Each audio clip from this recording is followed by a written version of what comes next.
ህይወት የሆነው ህይወት ነው የሚያስፈልግ አይደል? የሞተ ሰው ህይወት ያስፈልገዋል አያስፈልገውም? ህይወት ማለት በክርስቶስ አምኛለሁ እኮ። የለህም በክርስቶስ የለም። ቢኖር በክርስቶስ ብትሆን ኖሮ ህይወት ቢኖርህ ኖሮ የት እንደምገባ አላውቅም ባላልክ ነበር።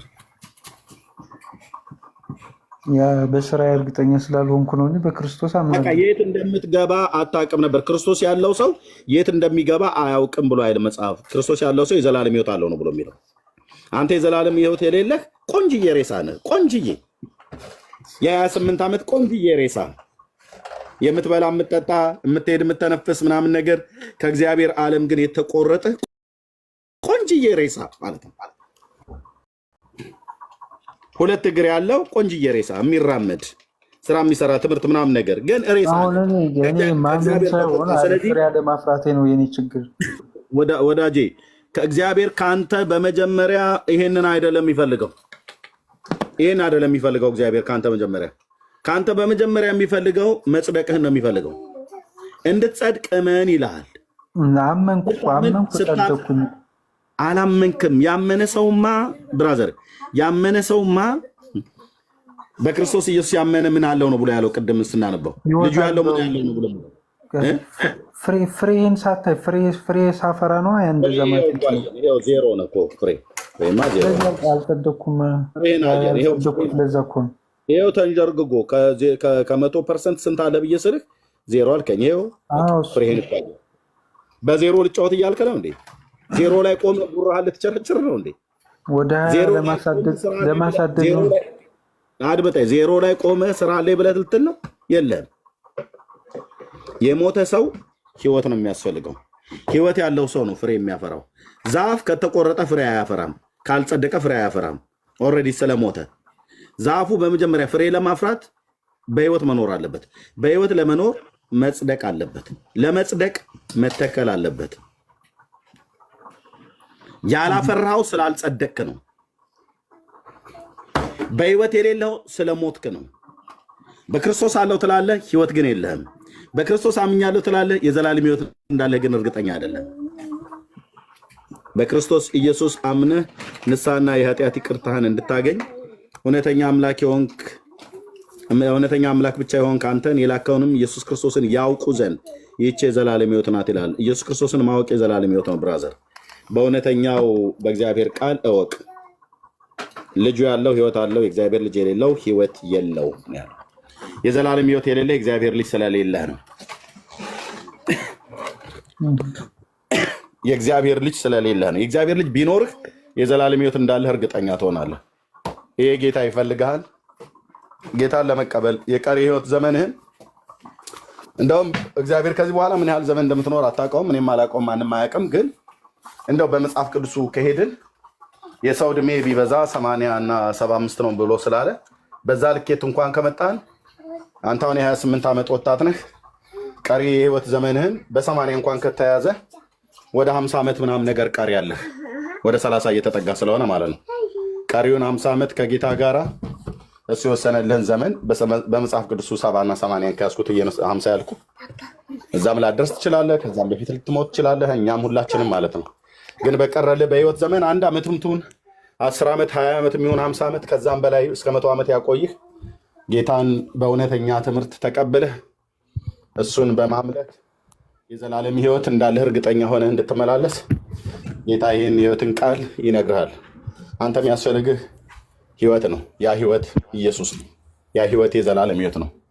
እሱን ለመቀበል ጌታን በልብህ አምነህ ተቀበለው። ይቀበላል። ኃጢአትን ይቅር ይልሃል። ልጅ ያደርግሃል፣ ያጸድቅሃል። ያጸደቀህ ጌታ በቃሉና በመንፈሱ እየኮተኮተ እያጠጣህ እውነተኛውን ፍሬ እንድታፈራ ያደርግሃል። ይህን እነግርሃለሁ። ጸጋ ይብዛልህ። ተባረክ ወንድምነት። ጥያቄ ነበረኝ ኦልሬዲ ይሰማል።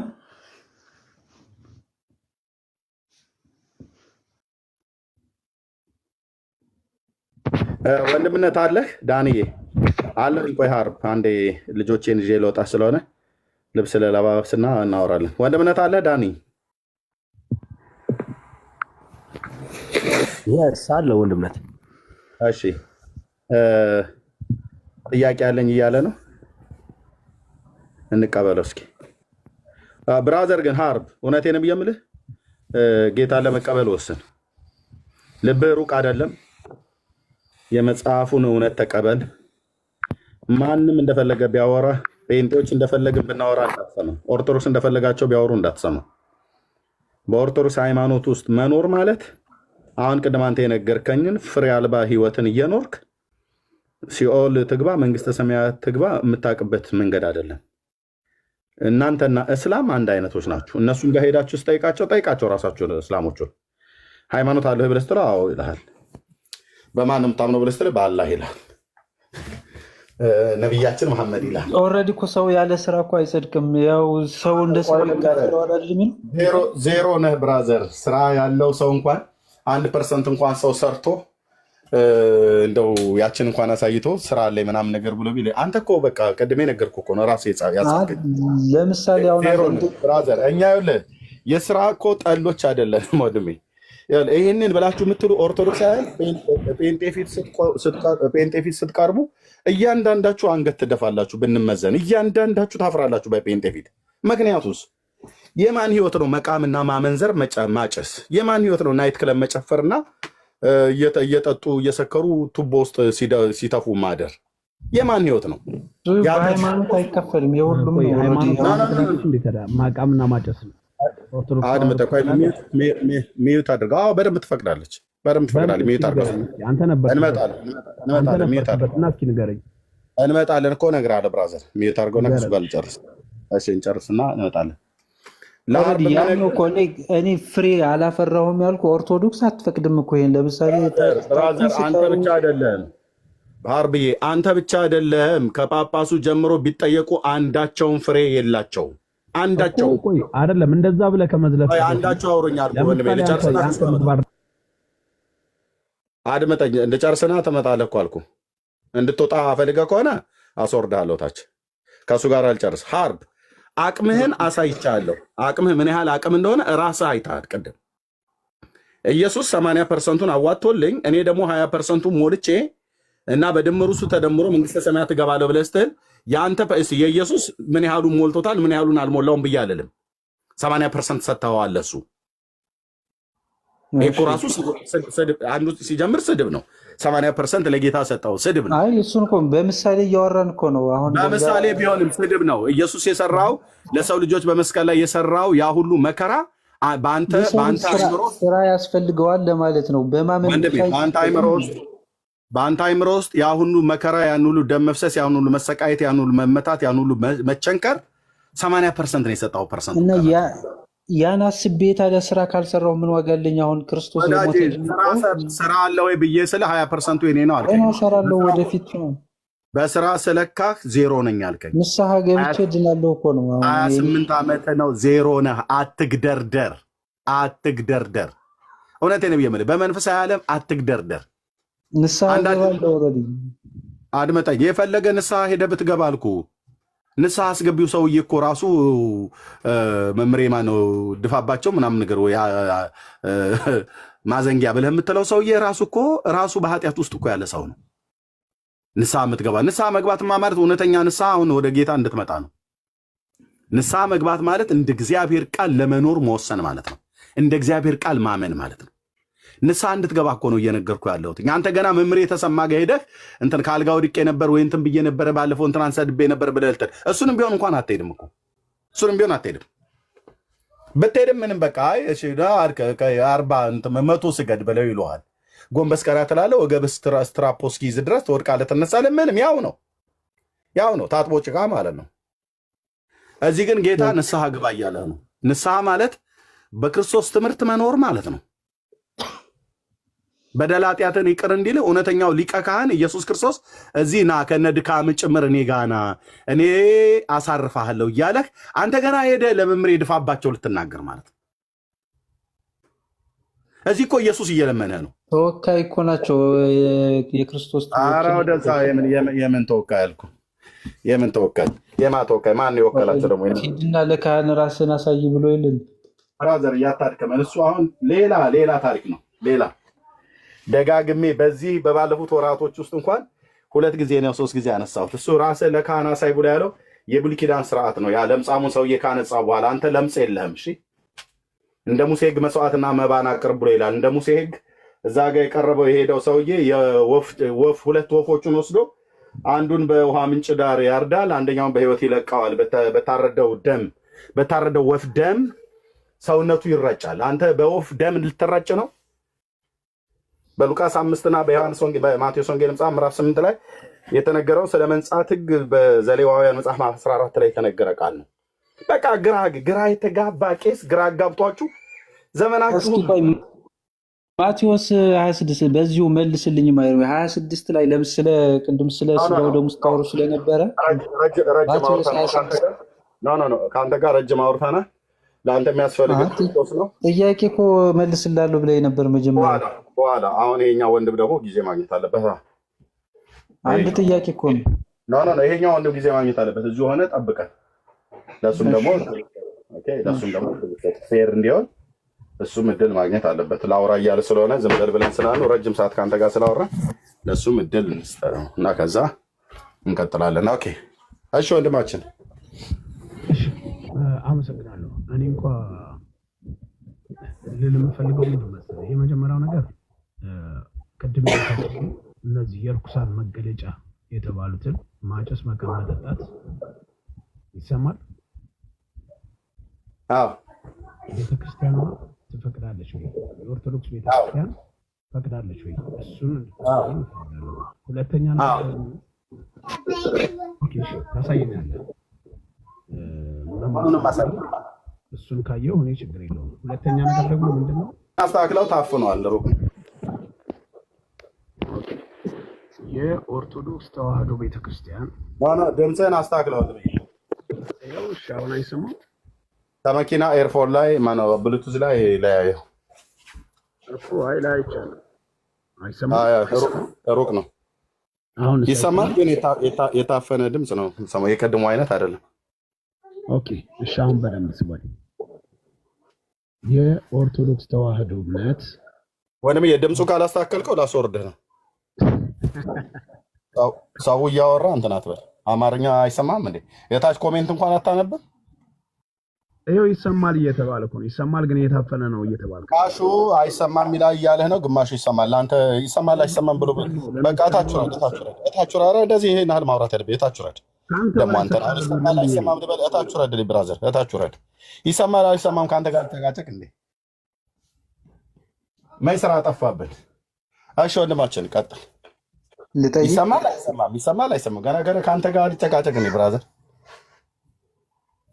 ስንት ህይወትን ቃል መስማት ወይ መናገር የምንችልበት ሰዓት። እሺ ወንድማችን ይበሉም ይላል።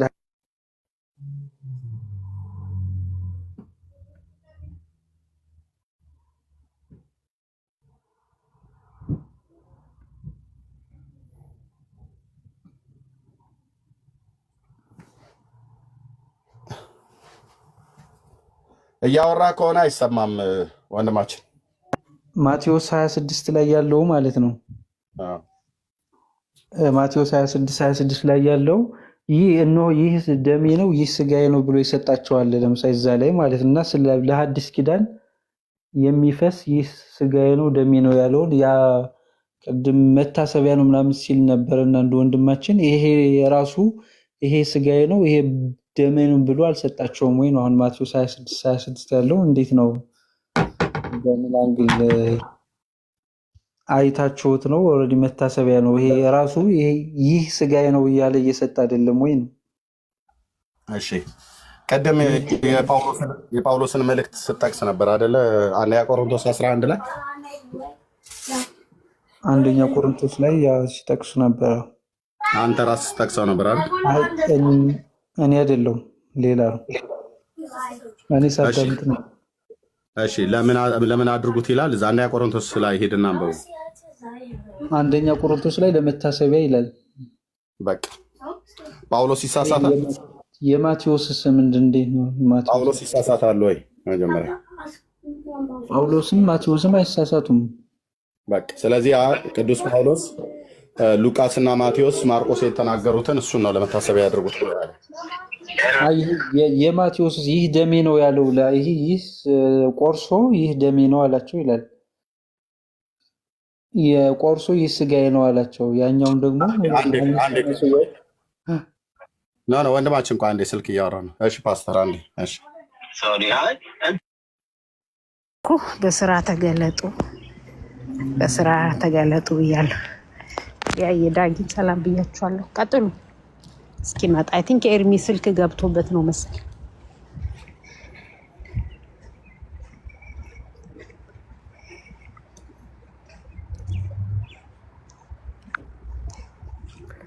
እሺ ወንድምነት እስኪመጣ ምናልባት እስኪመጣ እስኪ ወይ አንተም ልትመልስልኝ ትችላለህ። የማቴዎስ ላይ ያለውን ይህ ስጋዬ ነው ይህ ደሜ ነው ያለውን ማለት ነው አንስቶ ቅድም ስጋና ደሜ አይደለም ብለህ እየመለስክለት ነበር ለልጁና፣ ግን ራሱ ክርስቶስ ይህ ደሜ ነው ይህ ስጋዬ ነው ብሎ ሰጥቷል። ኦልሬዲ ማቴዎስ 26 ላይ ማለት ነው።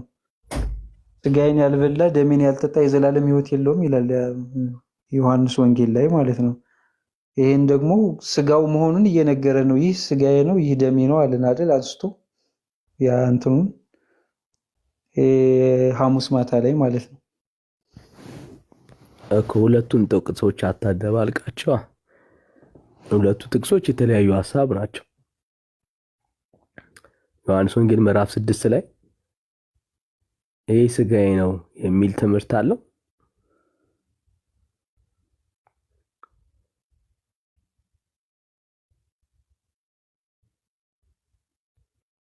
ይሰማል። ይሄ ስጋዬ ነው የሚል ትምህርት አለው ዮሐንስ ወንጌል ምዕራፍ 6 ላይ። ይህ ስጋዬ ነው አይልም፣ ግን ስጋዬን ያልበላ ደሜን ያልጠጣ የዘላለም ሕይወት የለውም ይላል እኮ። እዛ ላይ የሚያወራው ስጋዬ ብሎ የሚናገረው ሐሳብ ስለ የትኛው ስጋ ነው የሚያወራው? ይሄ አሁን ለሐሙስ ላይ ያለው አሁን ይሄኛው ስጋ ይሄኛው ያው ስለ ራሱ ነው። ይሄኛውም እኮ ያው ይሄን እየሰጠን ያለው ለዛ እንትን ነው። ሐሙስ ላይ የሚሰጠን ኦልሬዲ ከዚህ በኋላ ይሄን ታረጉታላችሁ ብሎ ሰጥቶን የለ ሐሙስ ላይ ስጋና ደግሞ ይሰጠን ማለት ነው። በቃ ይሄ ስጋዬ ነው ይሄ ደሜ ነው ያለው ማለት አትደባልቀው። ዕለተ ሐሙስ ላይ ልክ ነው። አማናዊ ስጋና ደም አይደለም እንጂ የጌታችን የኢየሱስ ክርስቶስ ኢየሱስ የመታሰቢያ አይደል? ይሄንን ለምን አድርጉታል?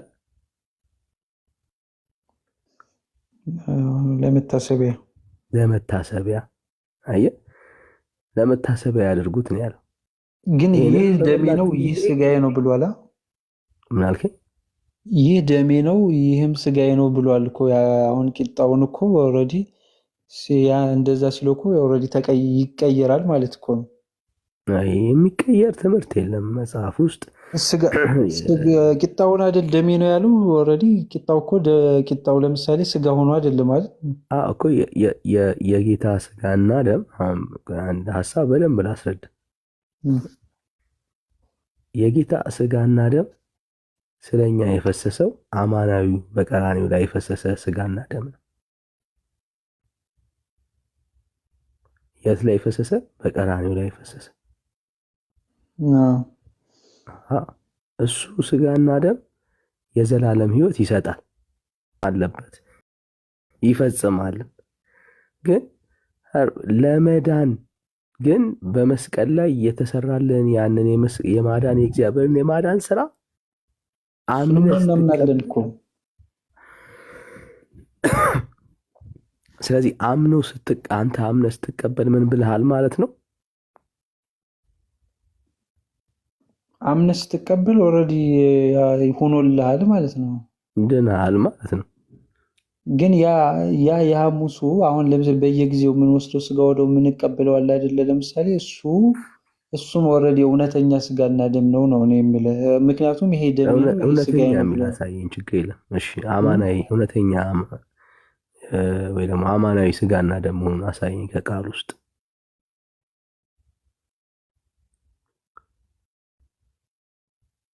ራሷ ይህ ስጋዬ ነው ቆርሶ እኮ ይህ ስጋዬ ነው አላቸው እኮ አይደል? አዎ ቆርሶ ይህ ስጋዬ ነው አለ እኮ አይደል? ክፍሉ ላይ አማናዊ ነው የሚል አለ። አማናዊ ኦልሬዲ አማናዊ ባይሆንም ኦልሬዲ እኮ ይሄ እኮ ቂጣ አይደለም እኮ አይደል? ቂጣውን አይደል ስጋ ነው ቸንጅ ሆኗል ማለት እኮ ነው። ክርስቶስ ሲነግራቸው እኮ ይህ ቂጣ ነው አላላቸውም። ይህ ስጋዬ ነው እኮ ነው እያላቸው ያለው አይደል? ቼንጅ ሆኗል የሚል ትምህርት አለ እዛ ላይ። እስቲ ያሳየኝ። ለምሳሌ ቂጣውን አንስቶ ቂጣ ነው ቢላቸው ኦልሬዲ ምንም ለው እንዴት ይሄን እኮ ምን መጽሐፍ ቅዱስ እኮ አንተ ቅድም ስትል ነበር በሜታፎሪክ ነው የሚጻፈው ስትል አይደል? ይሄ እኮ የንግግር እንትን እኮ ነው። ይህ ስጋዬ ነው እያለ አይደል ያ ቂጣውን አንስቶ። ስለዚህ ይሄ ስጋዬ ነው ብሎ ቆርሶ ሲሰጣቸው ሊትራሊ ስጋውን አይደለም እየሰጠ ያለው እያልከኝ ያለው ማለት ነው። ስጋዬ ነው ግን ያው በዛ ውስጥ ያው ስጋው ኦልሬዲ በዛ ቼንጅ ይሆናል ማለት ነው። ቼንጅ ሆኖ ሳይሆን አያ ራስ ምን አልክ? ሜታፎሪክ ነው አልክ። አሁን እንትኑን እኮ ንግግሩን እኮ ነው ንግግሩ። ለምሳሌ አሁን ያ ቂጣውን አሁን ቂጣ ብሎ አልሰጣቸውም። ይሄ ስጋ ነው ኦልሬዲ ያላቸው። በቃ አንስቶ እኮ ስጋዬ ነው ያላቸው እኮ ከዚህ በኋላ እንደ ቂጣ እንዳያስቡት አይደል? እንደ ቂጣ እንዳያስቡት እኮ ነው፣ እንደ ስጋው እንዲያስቡት እኮ ነው። እሺ እስቲ አንዱን ክፍል እናንብበውና እንየው አይሻል? እንድትረዳው ማቴዎስ 26 እንደሱ ሲሆን ጥሩ ነው፣ እንግባባለን። እሺ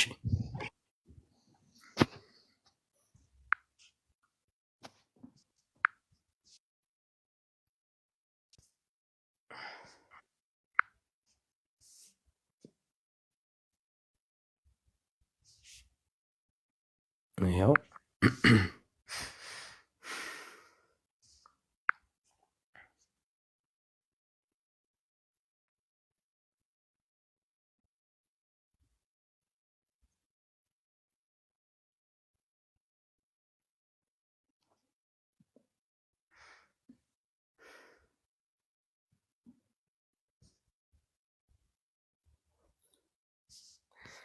እሺ ሶሪ አለ አንተ ላይ እኔ ላይ እየወጣ አስቸገረኝ። እሺ እንዴት አገሰ ሌላ ስልክ ልጠቀም።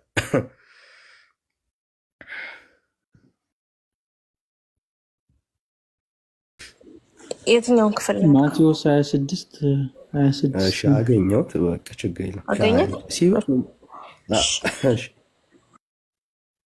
እሺ 26 ላይ ማለት ሲበሉ ኢየሱስ እንጀራውን አንስቶ ባረከ፣ ቆርሶም ለደቀ መዛሙርት ሰጠና እንካችሁ ብሉ፣ ይህ ስጋዬ ነው አለ። ጽዋውንም አንስቶ አመስግኖ ሰጣቸው፣ እንዲህም አለ፣ ሁላችሁ ከእርሱ ጠጡ፣ ስለ ብዙዎች ኃጢአት ይቅርታ የሚፈስ የአዲስ ኪዳን ደሜ ይሄ ነው አይደል? ስለዚህ ክርስቶስ ኢየሱስ አሁን በደንብ ስማኝ። ኢየሱስ ክርስቶስ እሺ፣ ወንድምነትን አስገቡት።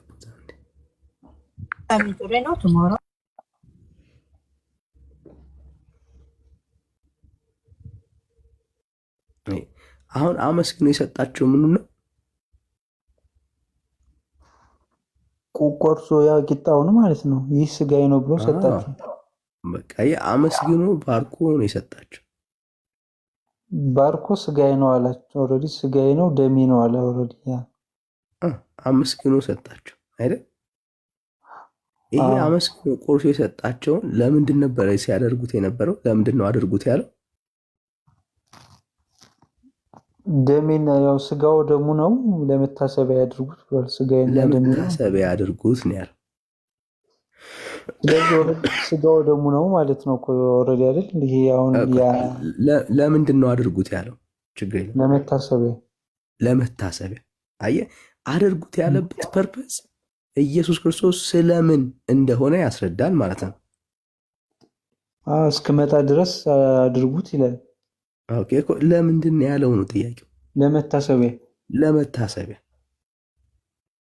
አሁን እኮ ለመታሰቢያ መሆኑ ሳይሆን አሁን ቅድም እያልን የነበረው ስጋው ደሙ አይደለም በሚለው ነው። ስጋውና ደሙ ነው ነው አሁን እያልኩ ያለው እሱን ነው። አሁን የምናየው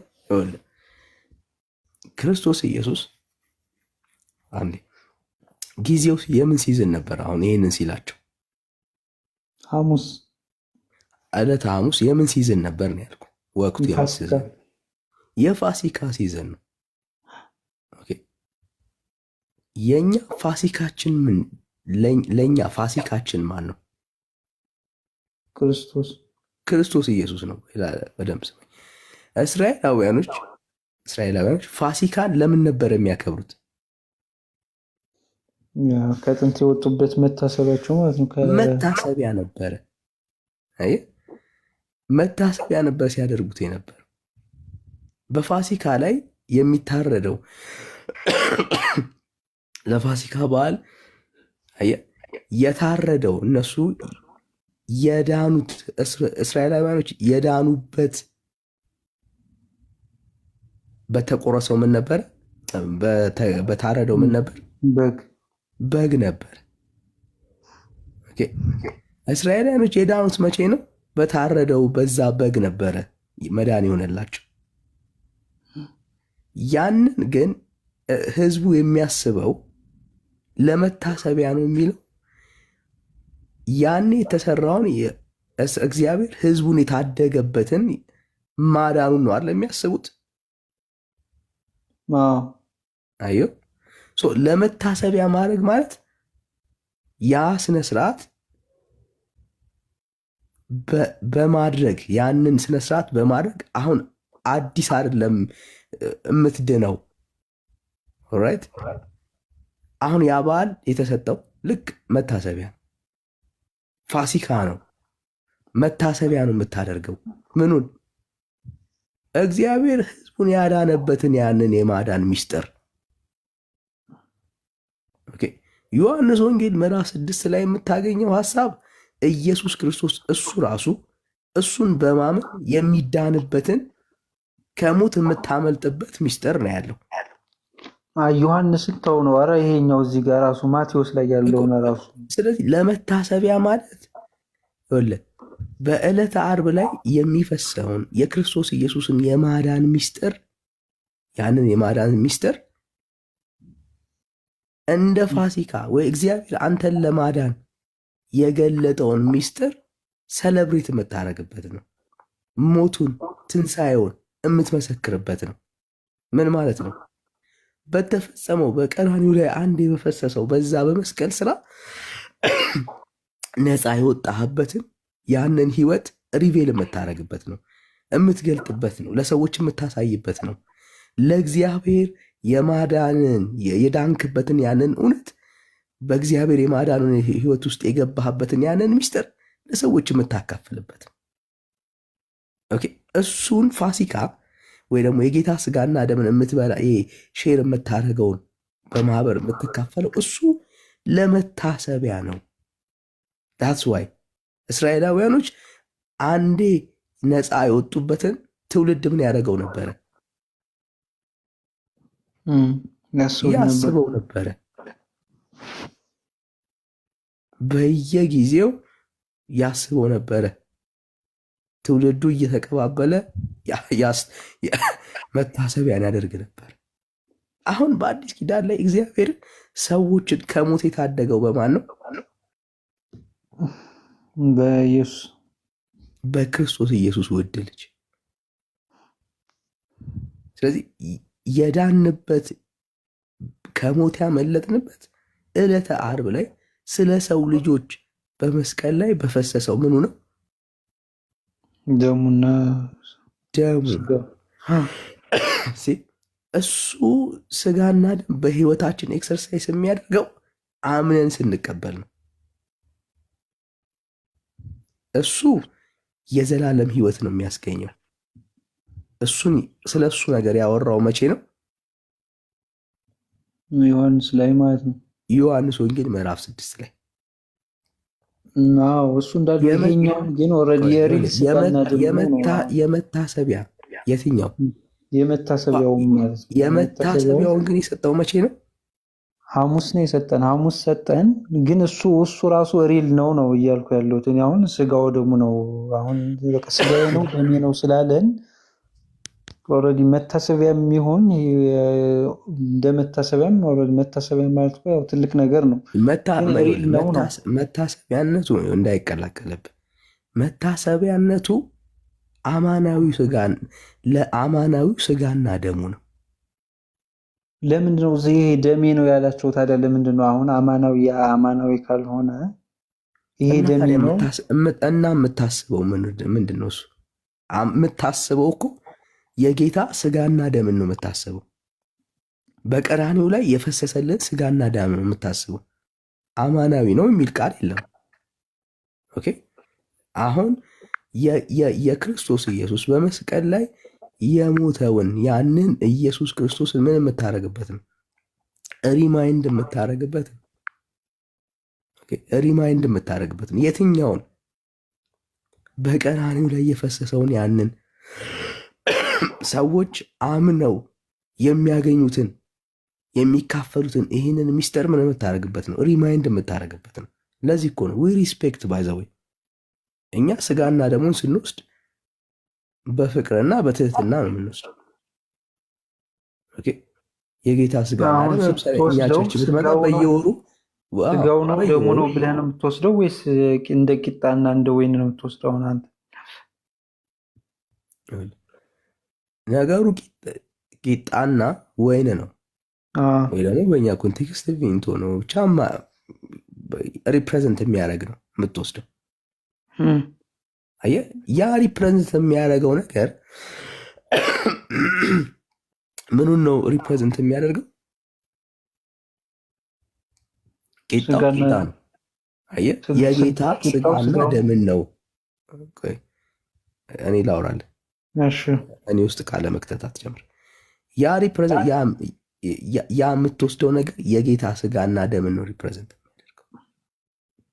ኦኬ ሪፕሬዘንት ያደረገውን ያን የጌታ ስጋና ደም የምትወስደው የጌታ ስጋና ደምን ሪፕሬዘንት ነው የሚያደርገው። ምን ማለት ነው? ለመታሰቢያነት የምትጠቀምበት ነው ማለት ነው። ቂጣና ወይንን አይደለም የምንወስደው ሊትራሊ። ምን ማለት ነው? በደምብ ተረዳኝ። የምንፈጽመው ሚስጥር የጌታ በቀራንዮ ላይ እኛን ያዳነበትን ያንን የጌታና ስጋና ደም የምናስብበት ነው። ይህንን በበላችሁ ጊዜ ሞቱን ትናገራላችሁ አለ የሚለው የዳንበትን ሚስጥር ለሰዎች የጌታ የማዳኑን ሚስጥር የምናወራበት የምንናገርበት። ምን ማለት ነው? የዛን ቀን አይደለም የዳን ነው ቁርባን ስንወስድ አይደለም የምንድነው። በሌላ አነጋገር እሱ የዳነ ሰው ነው ሪማይንድ የሚያደርግበት በመስቀል ላይ የተከፈለውን የጌታን የማዳን ስራ የሚተርክበት ሚስጥር ነው እሱ። ድነታችን ከቁርባን ስንወስድ አይደለም የሚጀምረው። እሱ የዳንበት መገለጫ ነው። ያመለጥንበት መታያ ነው። እሱ መታሰቢያ ነው። እሱ የእኛን ግን ሚስጥር የተፈጸመው በቀራኒው ላይ ነው። ያ በቀራኒው ላይ የተፈጸመው ሚስጥር ደግሞ በእኛ ህይወታችን እንዴት ተገኘ ካልከኝ ክርስቶስ ኢየሱስን አምነን ስንቀበል ነው። ስለዚህ ኢየሱስ ክርስቶስን አምኖ የተቀበለ ሰው በዮሐንስ ወንጌል ምዕራፍ 6 መሰረት ጌታን አምኖ ተቀበለ ማለት አማናዊ የሆነውን ክርስቶስ ኢየሱስ ስጋና ደም በላ ማለት ነው። እሱን ሲበላ የዘላለም ህይወት ይኖረዋል። መታሰቢያውን ግን የሚያደርገው ከቂጣና የወይን ጭማቂ እሱን ሲበላ ለዳነበት ለዛ ሚስጥር መታሰቢያ እያደረገ ነው ያለው። ስለዚህ ሁለቱን ነገሮች መቀላቀል አያስፈልግም። አሁን እኮ መቀላቀል ምናምን ሳይሆን ኦልሬዲ እኮ ካመንክ በኋላ ነው የምትጠመቀውም ስጋ ወደው የምትወስደውም። አሁን እኮ ክርስቶስን የሚቀድመው በክርስቶስ ማመን ነው። ከዛ በኋላ ግን እነዚህ ሚስጥራት ደግሞ ስታምን በቃሉ መሰረት የዘላለም ሕይወት ተገኝቷል ወይስ አልተገኘም? ታገኛለህ እንጂ በቃሉ መጀመሪያ በቃሉ ነው የምታገኘው። ለምሳሌ ግን እነዚህ ደግሞ መጠመቅ ስታምን ታገኛለህ ካልክ ኦልሬዲ ያገኘኸውን ነገር ነው ምን የምታደርግበት? ፕራክቲስ ታደርጋለህ። ሪማይንድ የምታደርገው ለመታሰቢያ የምታደርገው ምን ያረክበትን ነው የዳንክበት ነው። በሌላ አነጋገር ላሳየህ። እስራኤላውያኖች መታሰቢያን በዓል የሚያደርጉት ፋሲካን በዓል የሚያስቡት የሚያከብሩት ስለ ዳኑ ነው ወይስ ገና ሊድኑ ብለው ነው? ኦልሬዲ ድነዋል። ድነው ለመታሰቢያ እያደረጉ ነው። ኦልሬዲ አንድ ዳኑበት። አየህ እኛ አሁን ላይ የምናከብረው የፋሲካ በዓል አለን። ፋሲካ መታሰቢያ አለው። መታሰቢያ አለው። እስራኤላውያኖች የወጡበትን የምናስብበት በዓል አለን። እኛ እኛ የለንም። አየህ የእኛ ፋሲካችን ከሞት ያመለጥ ነው። እኛ ከሞት ያመለጥ ነው ክርስቶስ ኢየሱስ በከፈለው ዋጋ አይደል? ያ እሱን እኮ ተግባብተናል እኮ። እኔ እያልኩ ያለሁት እኮ በክርስቶስ አሁን ስጋ ወደሙ ላይ ነው። ስለ ስጋ ደሙ እኮ ነው የምናወራው። ስለዚህ ያንን ፋሲካ የምናከብረው መጀመሪያ ምን ማድረግ መቻል አለብህ? ፋሲካን ለማክበር አንተ በፋሲካው ማመን አለብህ። በፋሲካው መዳን አለብህ ማለት በዓሉን የምታከብረው ለመታሰቢያነት ነው። እግዚአብሔር በዛ እስራኤላውያኖችን ምን ያደረጋቸው እናትና አባቶቻቸውን ያዳነበትን ያንን ሚስጥር ነው እስራኤላውያኖች ሲያከብሩ የነበሩት። ለምሳሌ ከዚህ ከስጋው ደግሞ እኮ ያልተገባው ሰው አይቅረብ ይላል። ለምሳሌ አይደል? ይህ እኮ በጣም ትልቅ እንትን መሆኑ ለምሳሌ ጳውሎስ እኮ ከዚህ ይላል ለራሳችሁ መርገም ታደርጋላችሁ ይላል አይደል? ያልተገባው ሰው ራሱ ወደዛ እንዳይካፈል እኮ ያስጠነቅቃል አይደል ጳውሎስ ወደ ስጋው ደግሞ። ስለዚህ በቃ የራሱን ይችል መታሰቢያ ብቻ ሳይሆን የሆነ ሌላ ሪል የሆነ አዳኝ እንደሆነ በዛ ሰዓት አሁንም እየተፈጸመበት እንደሆነ ስለዚህ መታሰቢያ ቢሆን እኮ ምንም ማንም ሰው ቢወስደው ምን ሊሆን ይችላል? አትቅረቡ በቃ ሳይገባችሁ ወደዚህ አትቅረቡ እያለ አይደል ጳውሎስ የሚመክረው ወደ ስጋው ደግሞ። አየህ እንድትረዳው ያክል ለምሳሌ በደንብ እንድትረዳው ማለት ነው። አሁን ኢየሱስ ክርስቶስን በማመንህ የዘላለም ሕይወት አግኝተሃል አንተ? አዎ አግኝቻለሁ። ያ የዘላለም ሕይወት ያገኘኸው ከሞት ወደ ሕይወት የተሻገርከው ለአንተ ፋሲካ የሆነው መቼ ነው ማለት ነው? እንግዲያውስ ፋሲካ ዓርብ ላይ ዓርብ ላይ ማለት ነው። ለአንተ የሆነው መቼ ነው ያልኩህ? አንተ የዳንከው መቼ ነው? መጀመሪያ ሳምን ነው ባመንኩበት። ስታምን አየህ፣ ስታምን ከሞት ያስበለጠ ማን ነው? የክርስቶስ ኢየሱስ ስጋና ደም አይደል? እዚህ ያ የክርስቶስ ኢየሱስ ስጋና ደም በእምነት የተቀበልከው አይደል? ኦኬ አየህ በቃ።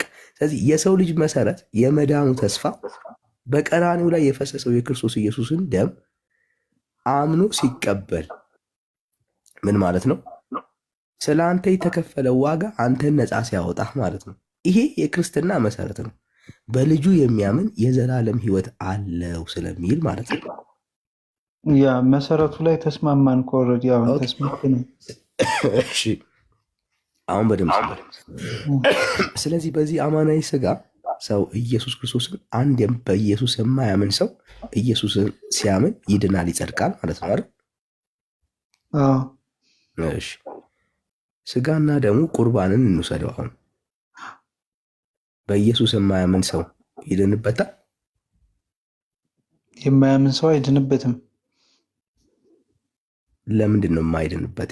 ያላመነ ሰው ኦልሬዲ ምን ለሱ ምን ስላላመነ አይድንም እንዴ?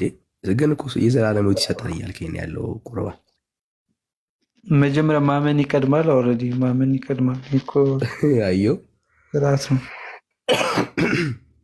እሺ በእምነት የሚበላውን በልብ የምታምነውን ያንን ክርስቶስ ኢየሱስን ግን ያላመነ ሰው ኢየሱስ ክርስቶስን አሕዛብ መጥቶ በክርስቶስ ኢየሱስ ቢያምን የዘላለም ሕይወት ያገኛል አያገኝም? እስኪ ድገምልኝ። ምን አልከኝ? አህዛብ ሰው በክርስቶስ ኢየሱስ የማያምን የነበረ ሰው ኢየሱስ ክርስቶስን ባመነበት ሞመንት የዘላለም ሕይወት ያገኛል ያገኛል። አዮ ስለዚህ የዘላለም ሕይወት የሚሰጠው ስለሱ የሞተለትን ያንን ክርስቶስ ኢየሱስን ማመኑን በእምነት ኢየሱስን መብላቱ ነው እንጂ ሕይወት ያሰጠው ቁርባን የሚባል ነገር አይደለም ማለት ነው። ሕይወት ያሰጠው የአዲስ ኪዳን ስርዓት ነው እኮ አለ እኮ። የአዲስ ኪዳን ስርዓት ይሄ ነው አለ እኮ። ይኸው አሁን ሁለቱን እኮ ልናያይዘው ነው። አየህ አሁን እናንተ እንደምትሉት አማናዊ ስጋና ደም ቢሆን ኖሮ አማናዊ ስጋና ደም ቢሆን ኖሮ ብራዘር አህዛብ ሰው ወይ ደግሞ በኢየሱስ ያላመነ ሰው በልቶት መዳን አልነበረበትም የለበትም።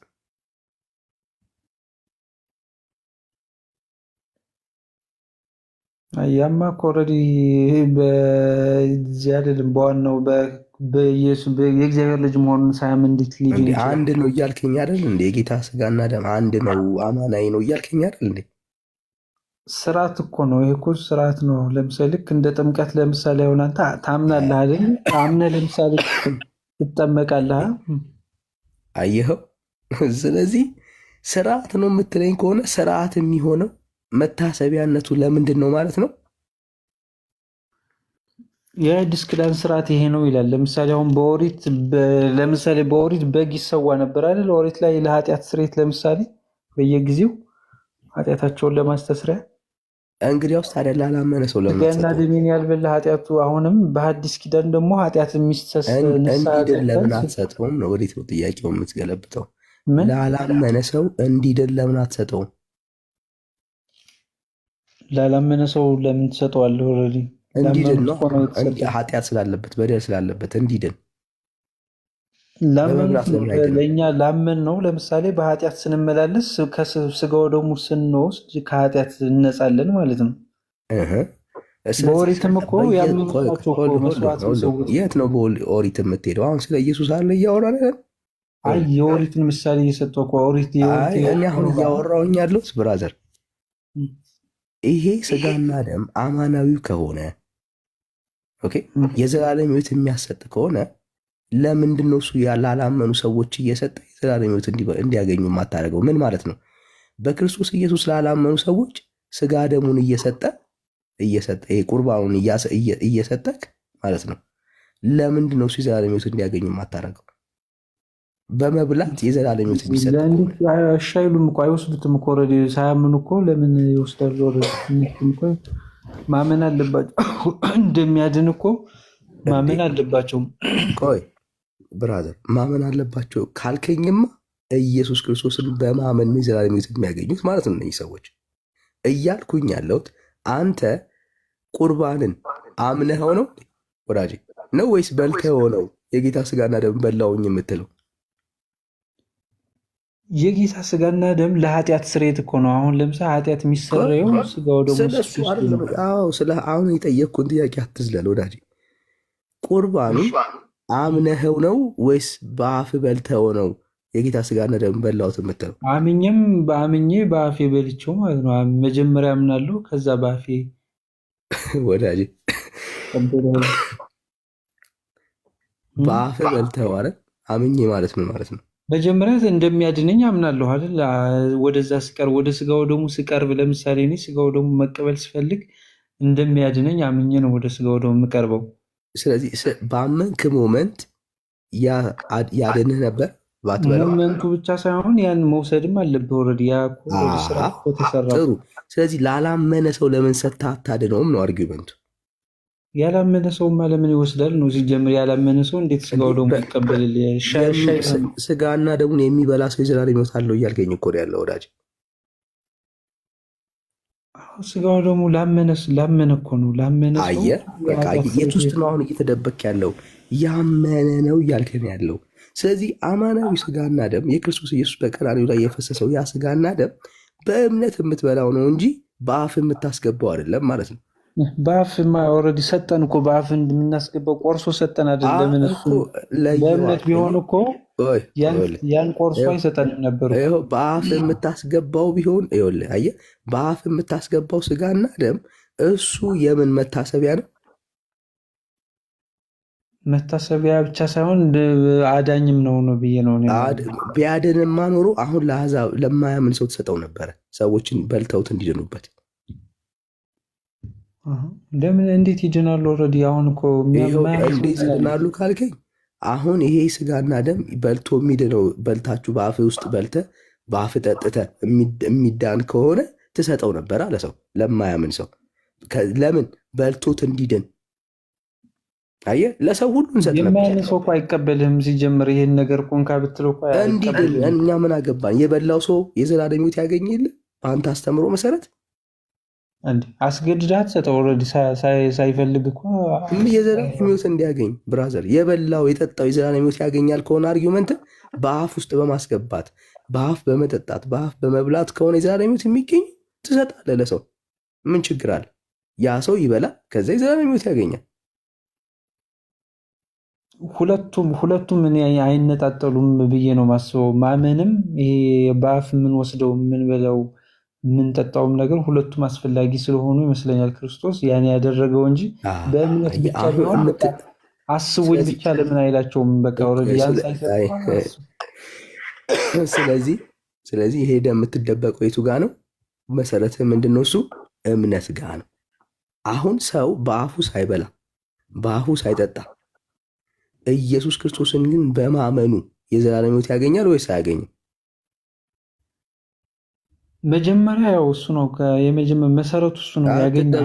መጀመሪያ ሁለተኛ አትበለኛ ሁሉንም ድህነት ብራዘር፣ እኔ ስለዚህ ነው የጠየቅኩ። ከዛ ሁለተኛ ሌላ ሶስተኛ ላይ እናወራለን። ኢየሱስ ክርስቶስን የሚያምን ሰው የዘላለም ሕይወት ያገኛል ወይስ አያገኝም? ያገኛል። በቃ አየህ፣ ለምንድን ነው እሱ ያገኘው ካልክ ዮሐንስ ወንጌል ምዕራፍ 6 መልሳለሁ። አማናዊ የሆነውን ስጋና ደም ኢየሱስ ክርስቶስን በእምነት ስለበላ ስለጠጣ። እሺ ቀጥሎስ ነው ቀጥሎ ይሄ ለኃጢአት ስርየት። ስለዚህ ይሄ ሰው የዘላለም ሕይወት አለው ወይስ የለውም? አሁን እኮ ነጥለን ለምናየዋለን አንዱ ነጥለን ነው የምናየው። አሁን በእምነት ስለተበላው ኢየሱስ ነው እያወራው ያለሁት። ነጥዬ ነው የማየው። የኔ አርጊመንት አንተ ታሳየኛለህ። ሌላ አርጊመንት ካለ ታሳየኛለህ። የዘላለም ሕይወትን አገኘ ወይስ አላገኘም? አንድ ሰው ኢየሱስን አምኖ ሲቀበል አገኘ። ከማመን ነው ሁሉም ነገር የሚጀምረው። አትደበቅ ብራዘር። አገኘ ወይስ አላገኘም? አገኘሽ። አገኘ። በቃ አገኘ። ያገኘውን ነገር ለማግኘት ነው አሁን ቁርባን የሚወስደው። አድርጉ ስለተባል በቃ ፈጽሙ ተብልናል። ለምሳሌ አንዴ የጠየቅኩን ጥያቄ አሁን መልስልኝ። ያገኘውን ነገር ነው ወይ ድጋሚ የሚያገኘው? ሙሉ ለማድረግ ነው ያገኘውን ነገር ኦልሬዲ ሙሉ ለማድረግ። የዘላለም ሕይወት አላገኘም ነበር መጀመሪያ ኢየሱስን በማመን? አዎ። ለምሳሌ አንድ ሰው አምኖ ካልተጠመቀ አሁን እየቀላቀልክ ስለሆነ ማስረጃ ስጠኝ። ኢየሱስ ክርስቶስን ያመነ ሰው ሙሉ የዘላለም ሕይወት አላገኘም የሚል ማስረጃ ስጠኝ። ያመነ እሱማ በጌታ ያመነ ይድናል ይላል። እኔ አሁን ለሱ አይደለም፣ እሱንማ ካድከው። ኢየሱስን ያመነ ሰው የዘላለም ሕይወት አያገኝም የሚል ማስረጃ ስጠኝ። እንዴት እንደዛ የለም እኮ ነው እያልኩ ያለሁት። ስርዓት ደግሞ ስለዚህ አጥርተህ ከመሆን አጥርተህ ለፈው። አንድ የማያምን ሰው አሕዛብ የነበረ ሰው ኢየሱስ ክርስቶስን ሲያምን የዘላለም ሕይወት ያገኛል ወይስ አያገኝም? ያ ብቻውን በቂ አይደለም። ማመንን መጠመቅ አለበት። በግልጽ ነው የምታወራኝ። ኢየሱስ ክርስቶስን ያመነ ሰው የዘላለም ሕይወት ያገኛል ወይስ አያገኝም? እንዴት ያገኛል? የዘላለም ሕይወት ያገኛል። በግልጽ አውራው። በግልጽ ረጋ ብለህ በግልጽ አዎ ያገኛል። እኔ ሙሉውን ነገር ነው አሟልቼ ነው እንትን። አሁን እኔ ስለ ሕይወት ነው የጠየቅኩ። እኔ ስለ አንተ አልጠየቅኩም። አንድ ሰው ኢየሱስ ክርስቶስን ሲያምን የዘላለም ሕይወት ያገኛል ወይስ አያገኝም?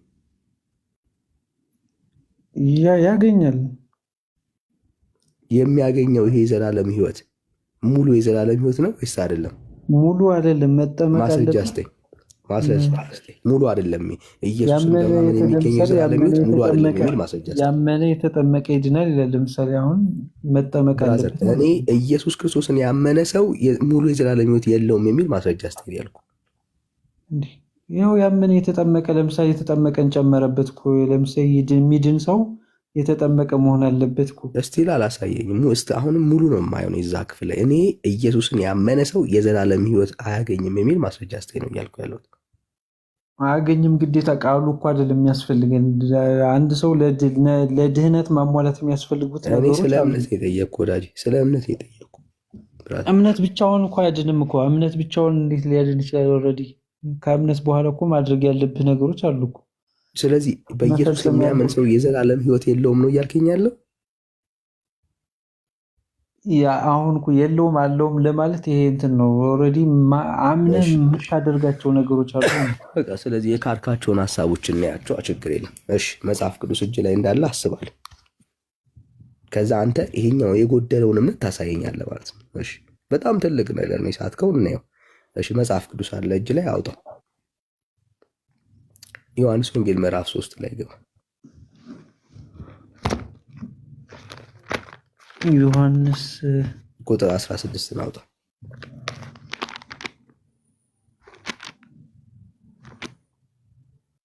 ምዕራፍ ስንት?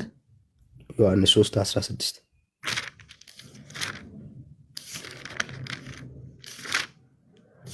እሺ 3:16 እስቲ አንብበው።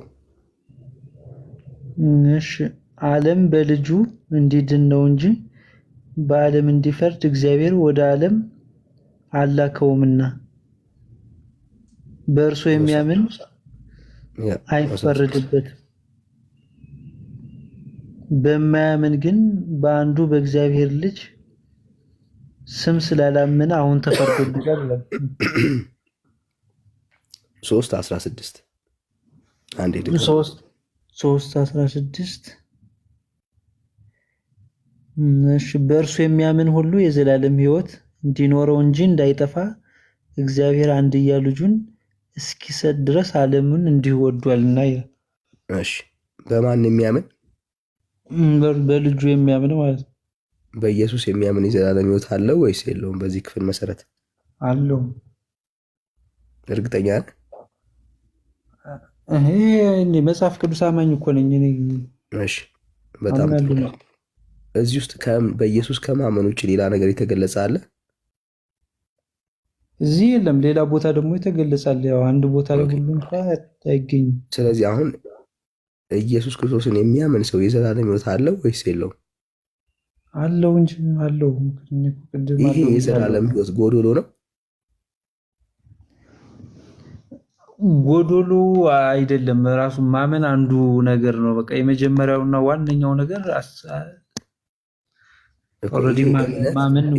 ይሄ እምነት ጎዶሎ ካልሆነ እንግዲያውስ ሙሉ ሕይወት ነው ማለት ነው የሚያገኘው። እና ቆይ እስኪ አንተ እና ጥምቀት ምናምን የምንለው ነገር ምንም አርጊመንትን ቆይ እንጨርሰን ነው የምንሄደው ናቸው። ስለዚህ በእምነት የሚገኘው ይሄ የዘላለም ሕይወት ሙሉ ነው ማለት ነው። ሙሉ ነው። እሺ እዛው ላይ ውረድና 36 አንብበው። እሺ 36 እሺ አባት ልጁን ይወዳል፣ ሁሉንም በእጁ ሰጥቶታል። በልጁ የሚያምን የዘላለም ሕይወት አለው። በልጁ የማያምን ግን የእግዚአብሔር ቁጣ በእርሱ ላይ ይኖራል እንጂ ሕይወትን አያይም ይላል። እሺ በማን የሚያምን? በልጁ በልጁ ኦኬ። በልጁ የሚያምን ምን አለው ማለት ነው? የዘላለም ሕይወት አለው። ኦኬ። እርግጠኛ ነህ በልጁ ያመኑ ሰዎች የዘላለም ሕይወት አላቸው? ያ አላቸው። ኦኬ። እርግጠኛ ነህ ማለት ነው። ስለዚህ በኢየሱስ የሚያምን ሰው አንድ ሰው ኢየሱስን ሲያምን ምን ያገኛል ማለት ነው? የዘላለም ሕይወት ያገኛል። የዘላለም ሕይወት ያገኛል ማለት ነው። እሺ በጣም ጥሩ። ስለዚህ የዘላለም ሕይወት አላቸው የተባሉት እነኚህ ሰዎች በክርስቶስ ኢየሱስ ያመኑ ሰዎች ጎዶሎ የዘላለም ሕይወት እንዳላቸው፣ ጎዶሎ የሚባል የዘላለም ሕይወት አለ። መጀመሪያ እሱ ላይ እናውራ። ጎዶሎ የዘላለም ሕይወት አይደለም፣ ግን የምንፈጽማቸው ስርዓቶች አሉ ነው። እኔ አሁን ካነበብነው ውስጥ ጎዶሎ የዘላለም ሕይወት እንደሌለ አየ ነው ማለት ነው። ሙሉ ነው አልከኝ እኮ ከቀደም። ሙሉ ነው። ኦልራይት እሺ፣ ሙሉ ከሆነ አሁን አንተ ማሳየት ያለብህ ኢየሱስ ክርስቶስን ማመን የዘላለም ህይወት እንደሚያሰጥ ተማመንን ማለት ነው። ጨረስን። አንደኛው እሱ ነው። ቆይ አንደኛው እሱ ነው።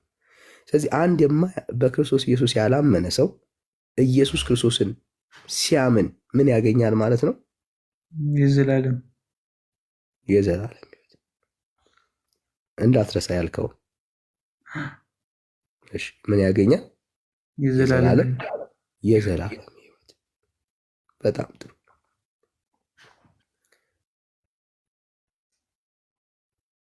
በጣም መረሳት የሌለበት ሀሳብ። እርግጠኛ ነህ ኢየሱስን ያላመነ ሰው ኢየሱስን ሲያምን የዘላለም ህይወት ያገኛል? ያገኛል። እሺ፣ በጣም በጣም ጥሩ። አንድ ጥቅስ ልጨምርልህ። አንደኛ ዮሐንስ ምዕራፍ 5 ነው። አንደኛ ዮሐንስ ምዕራፍ 5 እሺ፣ ቁጥር 12 ጀምራ ነው። ኦኬ፣ አንደኛ ዮሐንስ ነው። የዮሐንስ ወንጌል ነው። የዮሐንስ መልእክት የዮሐንስ መልእክት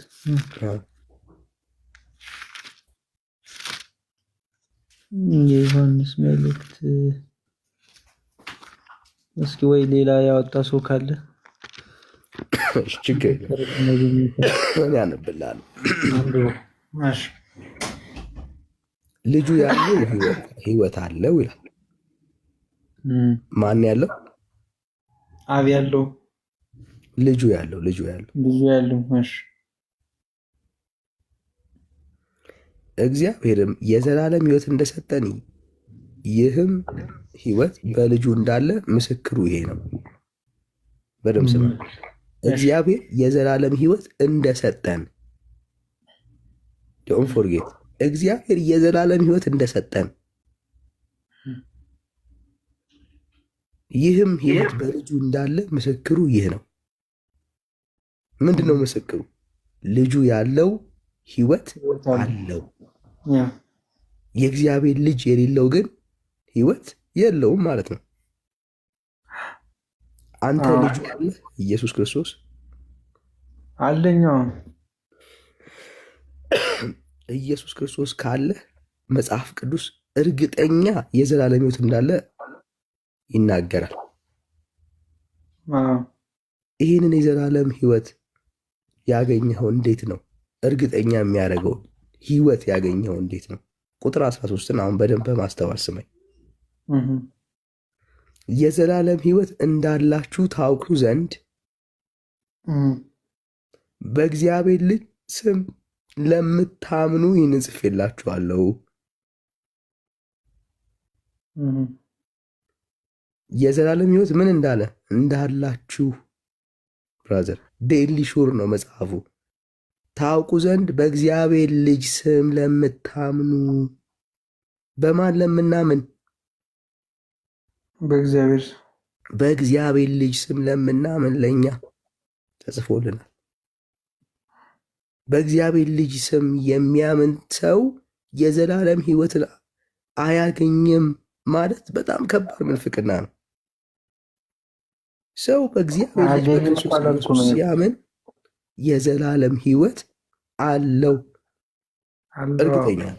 ስለዚህ ወደ ቀደሙ ጥያቄ ደግሜ እጠይቃለሁ። አሁን እርግጠኛ ሆነን አሁን ባየናቸው እነኛ አያሌ ጥቅሶች መካከል ውስጥ ላይ ሰው ኢየሱስ ክርስቶስን ሲያምን የዘላለም ህይወት ያገኛል ወይስ አያገኝም? ያገኛል። ይሄ የዘላለም ህይወት ሙሉ ነው ወይስ ሙሉ አይደለም? አሁን እኮ እዚህ ላይ ነው። አሁን በቃ ኦልሬዲ አሁን እየተግባባን ያልነው እዚህ ላይ ነው። አሁን ማድረግ ያለብን ነገሮች አሉ። ከማመን ሙሉ ነው ወይስ ሙሉ አይደለም? ወዳጅ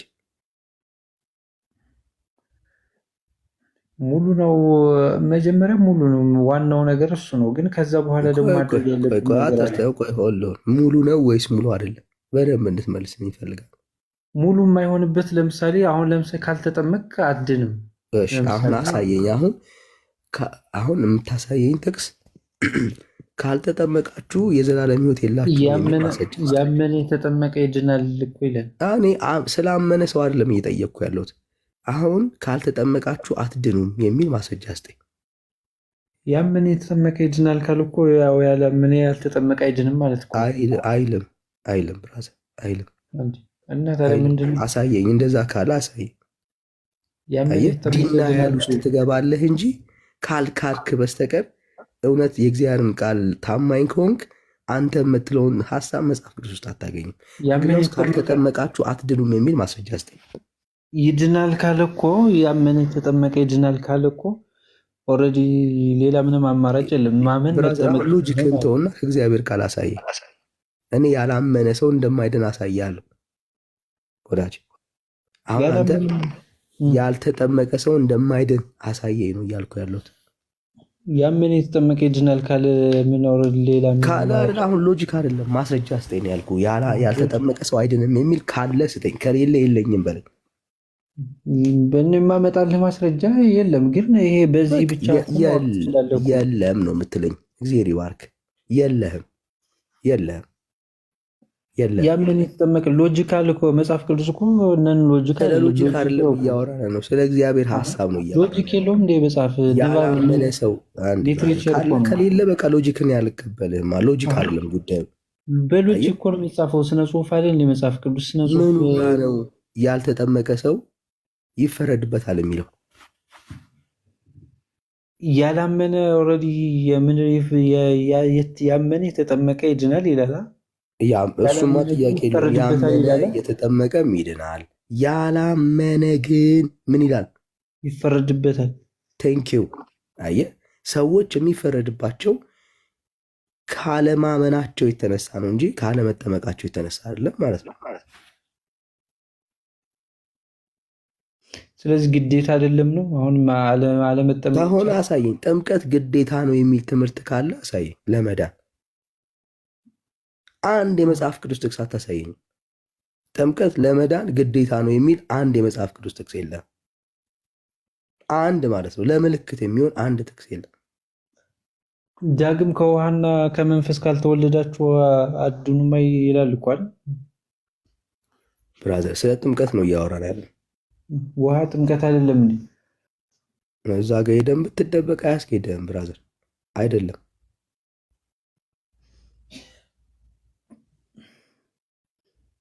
እንኳን ያደለውን ቤተ ክርስቲያን ውሃውን ኢየሱስ ብላን የፈታችሁ።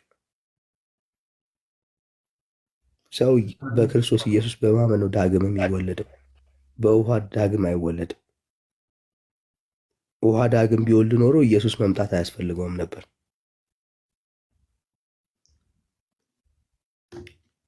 ያለ ክርስቶስ ኢየሱስ ሰው ዳግም አይወለድም። እንትና ጋር እያወራን ነበረ። ለምሳሌ አሁን አንድ ሰው እኔ አምኛለሁ ስለው ለምሳሌ ከኔ ጋር አምነህ ካልተጠመቅ እያለኝ ነበረ። እኔ ለምሳሌ አምኛለሁ ኦልሬዲ ስለው ማመን መጠመቅ ግድ ነው እያለኝ ነበረ። ለምሳሌ ማን ነው እሱ? ወንድምነት ለመዳን የግድ መጠመቅ አለብህ አላለ። አይችልም። ያመነ ጥቅሱን እኮ ራሱ ወጥቶ ለምሳሌ አንተ በ40 ቀን ነው የተጠመቅከው፣ ስለዚህ ያመነ የተጠመቀ ነው ይድናል የሚለው አሁን አምነህ ነው መጠመቅ ያለብህ እያለኝ ነበረ። እኔ ደግሞ አምኛለሁ እያልኩት ነበረ። ልክ ነው። አይወለ አምነው የተጠመቁ ሰዎች ይድናሉ። ለምንድን ነው አምነው የተጠመቁ ሰዎች እያልክ እኮ ነው አንተ አሁን መጠመቅ አትደባልቅ። አብራዘ ለመረዳት ስማ። ባይዘዊ ማለት በክርክር ልታሸንፉን እኮ አትችሉም። እኛ አሁን የምናወራው በክርክር መንፈስ አለ። ሚስ የምታደርጉት እሱ ነው። አንተ አሁን እኔ ለማሸነፍ በፍጹም የሆነ ቃል አፍ ውስጥ መክተት አትችልም ብራዘር። አሁን እያወራን ነው በመረዳዳት መንፈስ ነው። አንተ ነጥብ ለማስጣል አይደለም እያወራሁኝ ያለሁት። በቃ የለኝም ባልክ ቁጥር ነጥብ ጥላለህ። በቃ እዛ ጋር ማቆም እችላለሁ። በዛ መንፈስ አይደለም እየተነጋገርን ያለን። አየህ፣ መጽሐፉ ያመነም የተጠመቀም ይድናል ይላል። ምንም ጥያቄ የለውም። ለምንድን ነው የሚድነው ካልክ መዳኑ በጥምቀት የተፈጸመ ሳይሆን መዳኑ በእምነት የተገኘ ስለሆነ ነው። ሰው ባመነበት በዛ ሞመንት ምን ያደርጋል? ይድናል፣ ይጸድቃል፣ የእግዚአብሔር ልጅ ይባላል። ኃጢአቱ ይሰረይለታልም ይላል። አንዴ እሱ ላይ ደግሞ እንመጣለን። ችግር የለም እሱንም እናያለን ከፈለግ። ይኸው ልስጥ ሰው ኢየሱስ ክርስቶስን ዮሐንስ ወንጌል ምዕራፍ 1 ክፈት። አንብቡ። እሺ ለተቀበሉት ሁሉ ግን በስሙም ለሚያምኑት ለነሱ የእግዚአብሔር ልጆች ይሆኑ ዘንድ ስልጣን ሰጣቸው ይላል። ምን ላሉ ሁሉ?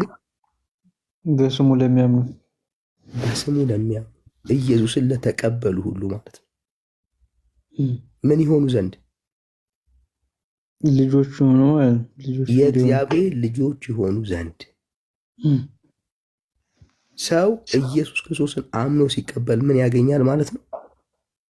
ልጅነት፣ የእግዚአብሔር ልጅነትን ያገኛል። አየህ፣ ወንድምነት ያለ ይሄንን ቅድም አንተ በ40 ቀን ስትጠመቅ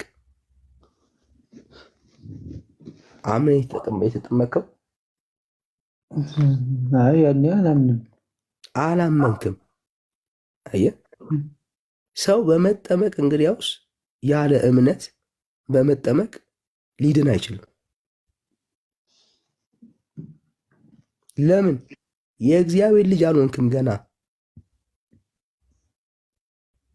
በክርስቶስ ኢየሱስ አምነህ የዘላለም ሕይወት የለህም ገና። የእግዚአብሔር ልጅነት የሚገኘው በውሃ አይደለም። የእግዚአብሔር ልጅነት የሚገኘው በምንድን ነው? በእምነት ነው። ምን ማለት ነው ይሄ? ዮሐንስ ወንጌል ምዕራፍ 3ን ጠቅሰሃል። ከውሃና ከመንፈስ ብለኸኛል። ሰው ሳያምን ውሃ የእግዚአብሔር ልጅነትን ይሰጠዋል?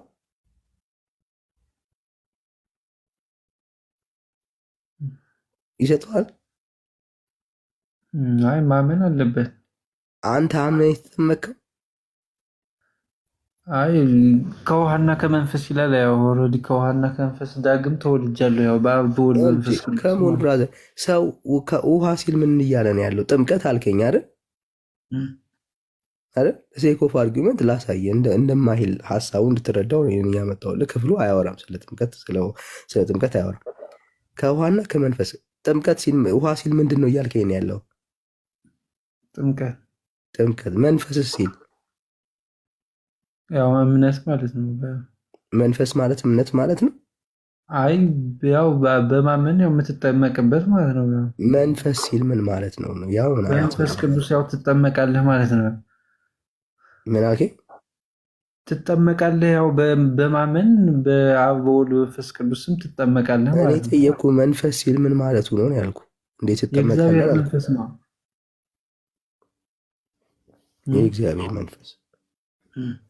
እምነት የት አለ እዚህ ጋር? እምነት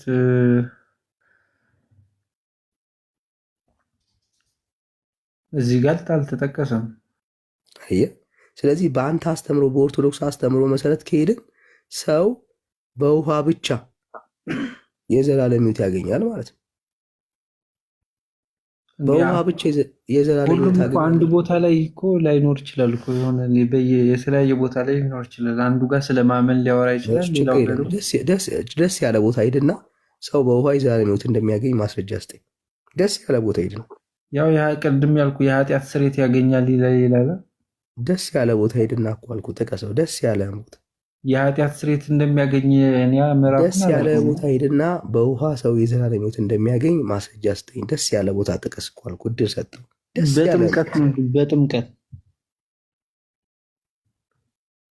በመጠመቅ የኃጢአት ስርየት እንደምናገኝ ነግሮናል። እየጠበቅኩ ነው ያለው። ጥቀሰው። ጥቅሱን አላውቀውም። በጨበጣ እናቁም ብራዘር። ግዴታ እኮ ጥቅሱ መጥቀስ አይደለም ቁም ነገሩ። ዋናው ሀሳቡ ላይ ቁም ነገር አለው። ቁም ነገር ወዳጄ፣ ሀሳቡ እኮ ነው ዋናው። ምንም ቁም ነገር አለው። ጥቀሰው ወዳጄ፣ ጥቀሰው።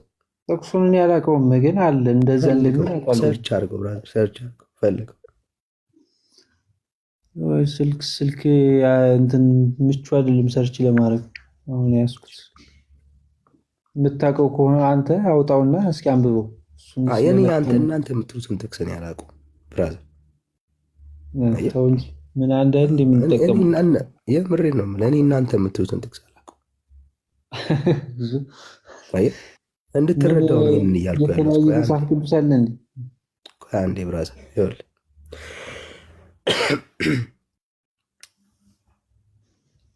ጴጥሮስም ንስሐ ግቡ ኃጢአታችሁም ይሰረይ ዘንድ እያንዳንዳችሁ በኢየሱስ ክርስቶስ ስም ተጠመቁ የመንፈስ ቅዱስ ስጦታም ትቀበላላችሁ አለ። ይሄ ጥቅስ ለፈለግከው ሀሳብ ይሆናል።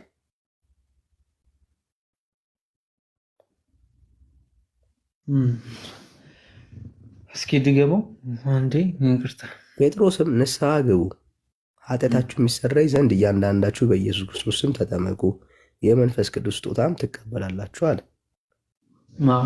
ጥምቀት ልክ ነው። ጥምቀት ነው ይሄ። አሁን ይሄ ጥምቀት ነው። ስለዚህ ጥምቀት ነው። አሁን ይሄ አምነት ትጠመቃለህ ማለት ነው። አሁን አንተ ማስረጃ እንድሰጠኝ የምፈልገው በውሃ ነው እያወራን ያለ ነው። ስለ ውሃ ነው አንተ የምታሳየው። ያላመነ ሰው ውሃ ዳግም ሲወልደው ነው የምታሳየው። ውሃማ ያመነ የተጠመቀ ይድናል የሚለው እኮ በቂ ነው። ጥምቀት ሁልጊዜ ከእምነት ጋር ነው የሚመጣው። ብቻውን መቆም አይችልም። ኦኬ፣ ጥምቀት በእምነት ያመኑ ሰዎች የሚያደርጉት ተግባር ነው የምልህ ለዚህ ነው። እሱን እኮ ነው ያልኩ። አትበለኝ ወዳጄ። እንዴ ምን ሆነ ነው እንዴ? አንተማ በውሃ ነው ዳግም የተወለድኩት እኮ እያልክን ያለው አንተ አምናር ለሚተጠመቀው የእግዚአብሔር ልጅነትን አገኘው የምትለው እኮ በ40ና በ80 ቀን ነው። ኦርቶዶክስ እኮ ነህ አንተ። በ40ና በ80 ቀን ውሃ ውስጥ ተነክረን የወጣው ውሃ ያ ደግሞ ውሃ ምን ሰጠኝ እያልከኝ ያለው የእግዚአብሔር ልጅነትን አገኘውበት እያልከኝ ነው እያወራ ያለው። አዋት በል ብራዘር፣ አንተ የዘላለም ሕይወትን ያገኘው የእግዚአብሔር ልጅነትን ያገኘው በ40 ቀን ነው። ስለዚህ ማሳየት ያለበት ጥቅስ ያለ እምነት በውሃ ውስጥ ሰዎች በመግባት የእግዚአብሔር ልጅነትን የተቀበሉበትን ጥቅስ ነው የምታሳየው። ጥቅስ አላውቀውም። የለም ብራዘር፣ ለእኛ አይደለም ለራስ ጠይቃቸው። እናንተ ያደረጋችሁትን ይህንን ጥምቀት የሚያስረዳ አንድ የመጽሐፍ ቅዱስ ጥቅስ የለም የእግዚአብሔር ቃል ውስጥ በመላምት ካልሆነ በስተቀር በመጠመቃችሁ በ40ና በ80 ቀን ያገኛችሁት የእግዚአብሔር ልጅነት የለም። ሰው እንዳይጠመቅ ምን እንደሚከለክለው ታውቃለህ? እሱን ላስረዳና ትንበል። ሰው እንዳይጠመቅ ምንድን ነው የሚከለክለው? እንዳይጠመቅ የሚከለክለው ምንድን ነው? የለም፣ ካመነ ይጠመቃል። ስለዚህ አለማመን ይከለክለዋል ማለት ነው በአንተ አነጋገር። አለማመን አየው። ስለዚህ ሰው ካላመነ ሊጠመቅ አይችልም ማለት ነው። የእግዚአብሔር ቃል ማስረጃ አላችሁ? አዎ፣ እኛ ክርስቲያኖች ነን። ለምንድን ነው እሱ ጥምቀት የሚያድን ቢሆን ያላመነ ሰው እየተጠመቀ ለምን አይደለም? ለምን ይጠመቃል? ኦልሬዲ የማያምንበት ጥምቀት ያድናል፣ የእግዚአብሔር ልጅነትን ይሰጣል እኮ እያልከን ያለው ወዳጅ። ሰው ከውሃ ይወለዳል እያልከን እኮ ነው ያለው። ስለዚህ የማያምን ሰዎችን እየሰበሰብን ለምን ውሃ ውስጥ ከተን ለምን አናድናቸው? ጥምቀት እኮ ህፃናት ጥምቀት እኮ በፕሮቴስታንትም እኮ አለ እኮ። ለድህነት አሁን ራስህን ቻል ብራዘር፣ ራስህን ቻል ብራዘር፣ ራስህን ችል አውራ። አይ አለ ኦልሬዲ ራስህን ችል አውራ ብራዘር፣ ራስህን ችል አውራ። አይ ኦልሬዲ ስለ አንተ ነው። እኔ ከኦርቶዶክስ ጋር ነው እያወራሁኝ ያለሁት። ራስህን ችል አውራ ነው እያልኩ ያለሁት ወዳጅ። ለምን ትደበቃል? ቤተ እምነት ራሷን ችላ መቆም አትችልም? አይ እኛ ጋር ብቻ አይደለም ነው ሁሉም ጋር ያለ ነው። እኔ ራስህን ቻል ነው ያልኩህ ወዳጅ፣ ራስህን ቻል። ስለ ራስህ እምነት ማስረጃ አቅርብ። ያው ልጆቻቸውን ኦልሬዲ በሐዋርያት ጊዜ እኮ ኦልሬዲ ከልጆቻቸው ጋር ምናምን አብረው ሲጠመቁ አልነበረም እንዴ? ማስረጃ አንጣ ማስረጃ። እስኪ በደንብ ተዘጋጅቼ እመጣለሁ። አሁን ለዛ ነው መላምት ነው የምታቀርበው የምንለው። ለዛ ነው አየህ፣ ጥምቀትም ቢሆን የጌታ እራትም በራሳቸው የዘላለም ሕይወት የሚያሰጡ ቢሆን ኖሮ ላላመኑ ሰዎች እንሰጥ ነበር። ምንድን ናቸው እነዚህ ታዲያ? አሁን አንተ ምንድን ነው የምትላቸው? አሁን እነዚህ ነገር ጥምቀትን መጀመሪያ ለዘመናት የተቀበልከውን ተረት አፍር ሳይሆነው ከዛ ለምን መሆኑ እንደምል ነገር ዶክትሪን ግራ ሲጋባ ለዚህ ነገር ነው በቃ ብለን የምንሰጠው ጉዳይ አይደለም። መጽሐፍ ውስጥ የዘላለም ሕይወት የሚገኘው በእግዚአብሔር ልጅ በክርስቶስ ኢየሱስ በማመንና በማመን ብቻ ነው። አለቅ ሌላ ነገር ፈጽመ የሆነ ነገር አድርገ የምታገኘው የዘላለም ሕይወት የለም። ኦኬ ዘጋ ነው። ስለዚህ ከዘላለም ሕይወት አንጻር ሰዎች የእግዚአብሔር የሆነውን እውነት የሚያገኙት ከእግዚአብሔር ሐሳብ ጋር የሚገናኙት ከሞት ወደ ሕይወት የሚገቡት ኢየሱስ ክርስቶስን የሕይወታቸው ጌታና ዳኛ አድርገው ሲቀበሉ ብቻ ነው። ጌታና አድርገው የተቀበሉ ሰዎች ጥምቀቱን እኮ ክርስቶስ ራሱ ያለው እኮ ነው አይደል? መጽሐፍ ቅዱስ አይደል የሚለው? አልጣልከውም እስካሁን ጥምቀቱን ምን አለ? አይደለም አሁን ምንላቸው ይሄ ጥምቀቱን ስጋው ደግሞ እኮ መጽሐፍ ቅዱስ ላይ የተጻፉ ናቸው እኮ እኛ ቁርአን ላይ የተጻፉ አልና አለን። እና ታዲያ ያንን መፈጸም ደግሞ ግዴታ ነው የተጻፈውን። ብራዘር መቼ እኛ አንፈጽምም ማለት ያልፈጸመ እኔም እኮ እያልኩ ያለሁት እኮ ያልፈጸመ ጴንጤ ታውቃለህ ወይ?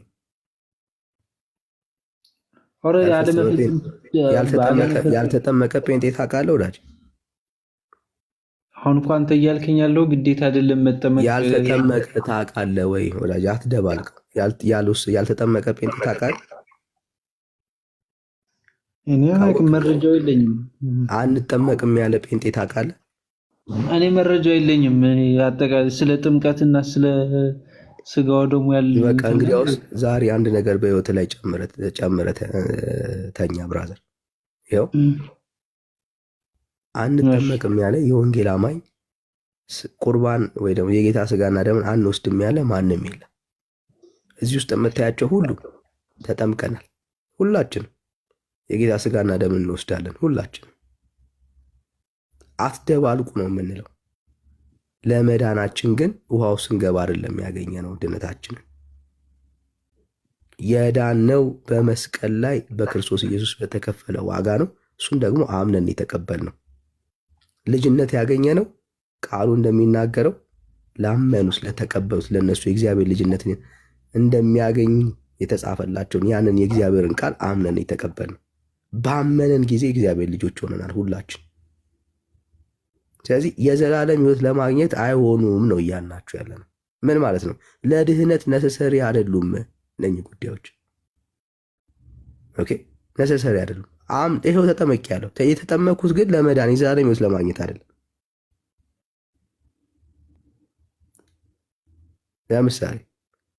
ለምሳሌ ቁርባን መቼ ነው የተሰጠው? ወጣህ ብራዘር? እሺ አይዞህ ወዳጅ።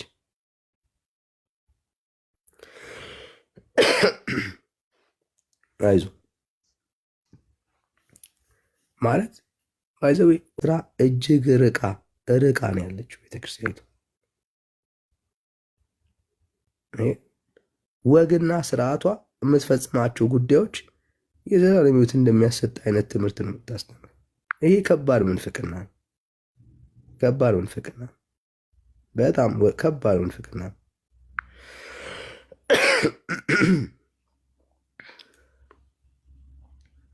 እሺ ወንደሰን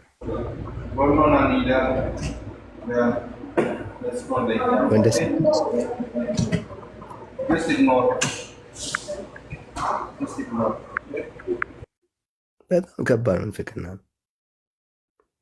እዛ ቤት ኢየሱስ ክርስቶስን በማመን የሚገኘው የዘላለም ሕይወት ሙሉ አይደለም አይነት አርጊውመንት ሲያቀርብልን ነበር። በጣም ከባድ ምንፍቅና። በልጁ የሚያምን የዘላለም ሕይወት አለው እኮ ነው የሚለው ቅዱስ ቃሉ። አለቀ። በማን? በኢየሱስ የሚያምን ሰው ምን አለው? የዘላለም ሕይወት አለው። ቤተክርስቲያኒቷ መርዶ ነጋሪ ነው የምትመስለው። እደግመዋለሁ፣ መርዶ ነጋሪ ነው የምትመስለው። ኃጢአተኝነትን፣ በደለኝነትን ትነግርሃለች። ዛሬ ብትሞት የዘላለም ሕይወት እርግጠኛ እንዳልሆንክ ትነግርሃለች። እንዴ እባካችሁ ቤተ ክርስቲያን መርዶ ለመንገር አልተጠራችም። ቤተ ክርስቲያን የተጠራችው ወንጌልን እንድትሰብክ ነው። ወንጌልን መስበክ አለባት ቤተ ክርስቲያን። ተጠምቀ ካልዳንክ፣ ቁርባን ወስደ አትድንባት፣ ኢየሱስ ክርስቶስን አምነ አትጸድቅባት። ምን አይነት ትምህርት ነው የያዘችው እንዴ? እንዲህ አይነት እኮ ወንጌል የለም። እንዲህ አይነት ይሄ እኮ የምስራች አይደለም።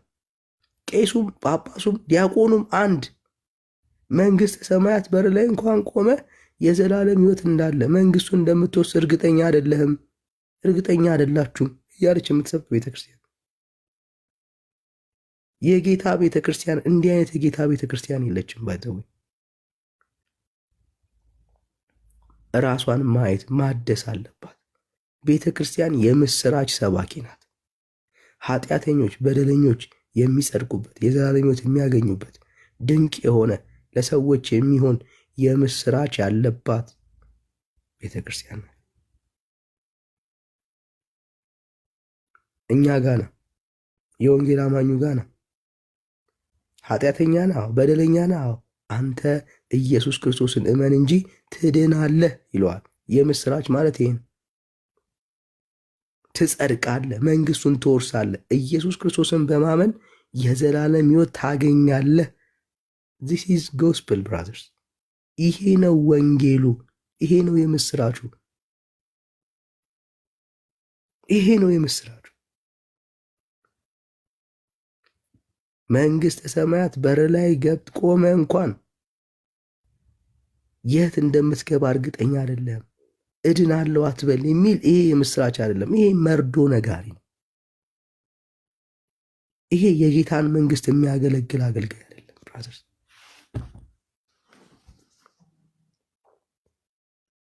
ኑ ወደ ኢየሱስ አምልጡ፣ አምልጡ። ይኸው ከቅድም ጀምሮ አይታችሁ የለ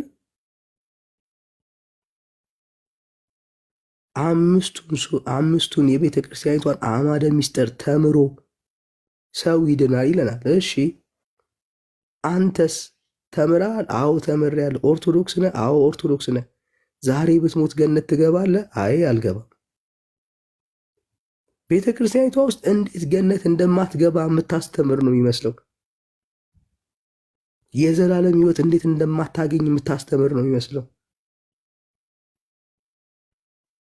የሚያሳዝነው ግራ የገባት በክርስቶስ ኢየሱስ በማመን የሚገኘውን የዘላለም ሕይወት ነው እንጂ በሌሎች ቅዱሳንና ጻድቃን መላእክት ግን መንገዱ ሰፊ ነው። ይሄ ሁሉ የሚታገለን ሰው ሳይጠመቅ በዘራ ብሩክ እስትንፋስ የዘላለም ሕይወት ያገኛል ሲል አሜን ይላል። ጋይስ ልትነቁ ይገባል። በጣም ትልቅ ጨለማ ውስጥ ነው ያላችሁት። በጣም ትልቅ ጨለማ። አምልጡ ከሞት ወደ ኢየሱስ ነው። እግዚአብሔር በልጁ በክርስቶስ ኢየሱስ ሊያድናችሁ ይኸው እየጠራችሁ ነው ያለ። ሕይወት ይሰጣችኋል። ኢየሱስን አምናችሁ ከዘላለም ሞት ዳኑ። ከእግዚአብሔር ቁጣ አምልጡ፣ አምልጡ፣ አምልጡ ብራዘርስ፣ ከዘላለም ሞት አምልጡ። ኢየሱስ ያድናል። ኢየሱስ ይታደጋል። እሺ ዋነስ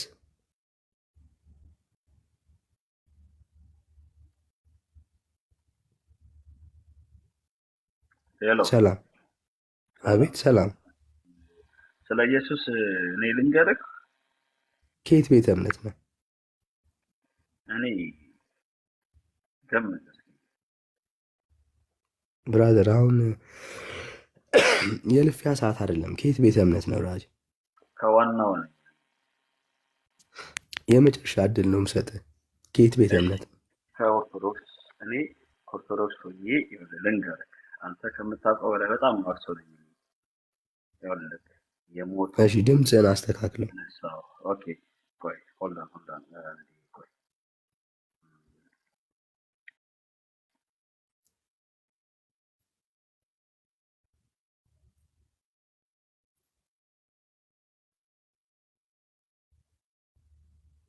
ዳኒ ረፍት ብታደርግ አይሻልም? ልጁም ተደብቋል ለነገሩ።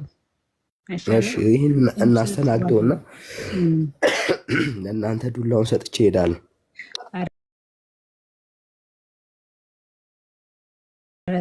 አሁን ይሰማል? እሺ አሁን ትሰማለህ ብራዘር?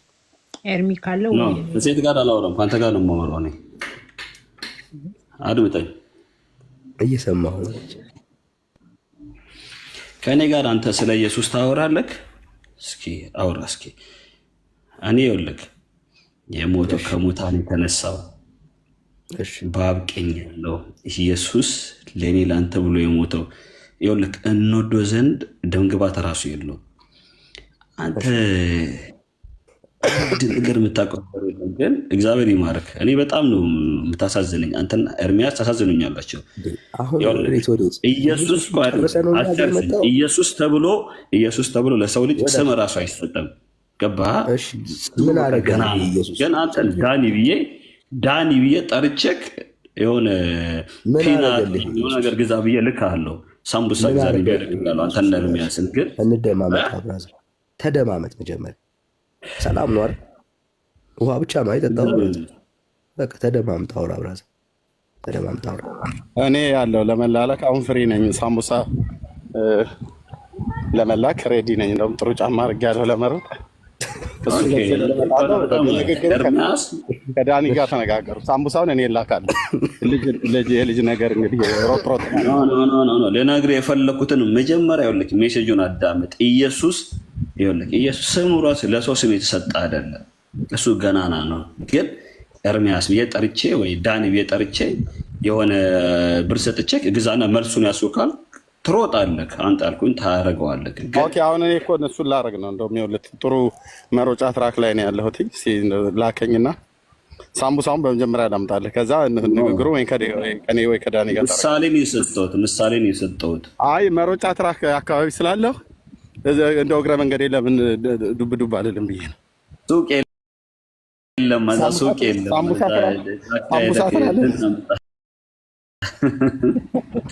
ሳምቡሳ የሞኝ ነገር እኮ ያሳዝነኛል። ነገሩን ስላገጣጠመው ከየትኛው ሱቅ ላይ ልግዛልህ? እዚህ መሮጫ ትራክ ላይ ስላለሁ ለመሮጥ ስለተዘጋጀ እግረ መንገዴ ልግዛልህ ብዬ ነው። እሺ ከዳኒ ጋር እስኪያወሩ ስለ ክርስቶስ ከኔ ጋር ታወራለህ ብለህ ያሳዝነኛል። ግን እኔ ይኸውልህ ስለ ኢየሱስ እኔ ጋር አውራ፣ ወንድ የሆነ ያውራኝ። አሁን እኮ ገባ ብራዘር። አሁን ይሄው እድል ልስጥህ ዋነሲ። እሺ ልንገርህ፣ ዝም ብለህ አድምጥ፣ እንደማመጣ እኔ አውራ ካልኩኝ ማለት ነው 40 ደቂቃ አንድ ይኸው ከ33 ነው 10 ደቂቃ ሰጥቻለሁ ስለ ክርስቶስ ኢየሱስ። አረ በደንብ ስማ ብራዘር፣ ይኸው 10 ደቂቃ ሰጥቻለሁ ስለ ኢየሱስ ክርስቶስ። ስበከን፣ አውራን፣ የገባህን ኢየሱስ ንገረን። በቃ ማንም አያወራም። በትልቁ አድርጌ ያለው ከፈለግ ካሜራ መክፈት ትችላለህ። ስለ መጽሐፍ ቅዱስ እያሳየን ከፈለግ ይኸው ስለ ኢየሱስ ንገረን። ከ34 ነው እስከ 44 ድረስ ማንም ጣልቃ አይገባብህም። ጀምር ብራዘር። ኢየሱስ ጌታ እንደሆነ በልብ ብታምን እግዚአብሔር ከሙታን እንዳስነሳው በአፍ ብትመሰክር ትድናለህ ይላል መጽሐፍ ቅዱስ ዮሐንስ ወንጌል ላይ። እና ይኸውልህ እሱ የት ነው ያልከን? ዮሐንስ ወንጌል ከፈለክ ይኸውልህ ከኦሪት እስከ ዮሐንስ ወንጌል እነግርሃለሁ። እሺ ይዤዋለሁ። እሺ ቀጥል። ይቅርታ ቦታውን ከፈለክ እነግርሃለሁ እና አስጨርሰኝ። እና ይኸውልህ እሱ እኩል ከአባቱ ጋር መመለክ ሲችል ራሱን አዋርዶ የባሪያ መልክ ይዞ ነው የመጣው። እንወዶ ዘንድ ደምግባት ራሱ የለውም። ገብተዋል። እና እስከ 30 ዓመቱ ጣውላ ስራ ሰርተዋል። ከዛ በኋላ እስከ 33 ዓመቱ ሰበከ። ከዛ 12 ደቀ መዛሙርት አንደኛውን ያውጣላ 11 ይዘዋል። ይሁዳ ሰው አይደለም። ስለ ይሁዳ ከፈለክ ስለ ይሁዳ ልንገርክ። ይሁዳ ይኸውልህ፣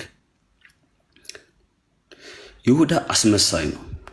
አስመሳይ ሰው አትሆን። ኧረ ስለ መድኃኒዓለም ስለ ኢየሱስ ነው ንገረን ያለው። ይሁዳ ኢየሱስ ሆነ እንዴ? ወይስ እሱ የቅርብ ዘመድህ ነው? እኛ ስለ ጻድቁ ጌታ ነገር ስለ ዱርዬና እንትን ሳምቡሳ ግዛልን ምናምን ኢየሱስ ስለ ይሁዳ ንገረን። ማለት ይችል ራሱን አዋርዶ የመጣ የባሪያን መልክ የያዘ ለእኔ ላንተ ብሎ የሞተ ይኸውልህ፣ በአብ ቀኝ ያለው ለእኛ ብሎ የሞተው እስካሁን ከእግዚአብሔር ጋር ያለ ከማርያም ጋር ያለ እሱ ለአንተም ለእኔም ብሎ የሞተ ኢየሱስ ጌታ ነው። ኢየሱስ እስካሁን ያደነናል።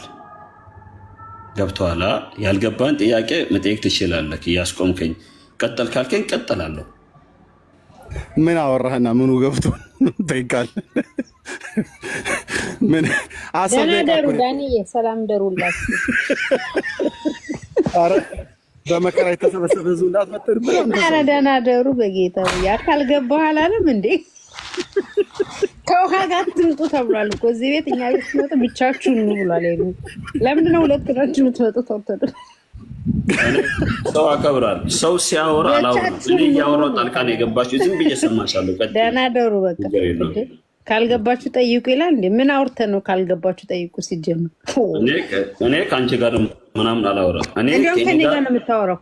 ወይ ዳኒ ያወራል ወይ ዳኒ ያወራል። ኤርሚያስ ተናገር እውነቱን። እኔ ይኸውልሽ አንድ ነገር ልንገርሽ፣ ስለ እኔ ልንገርሽ።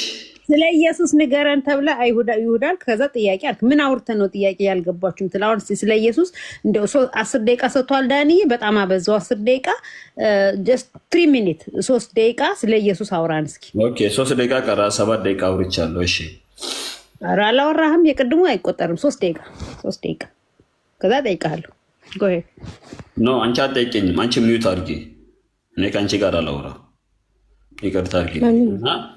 አንዱ ኢየሱስ ብሎ ይዘንለታል። አንዱን ምንት በስመ አብ ከእኔ ጋር በእናታችሁ የሚያወራ ኤርሚያስ ያውራ ወይ ዳኒ ያውራ በቃ። ወይም ዳጊ ያውራ።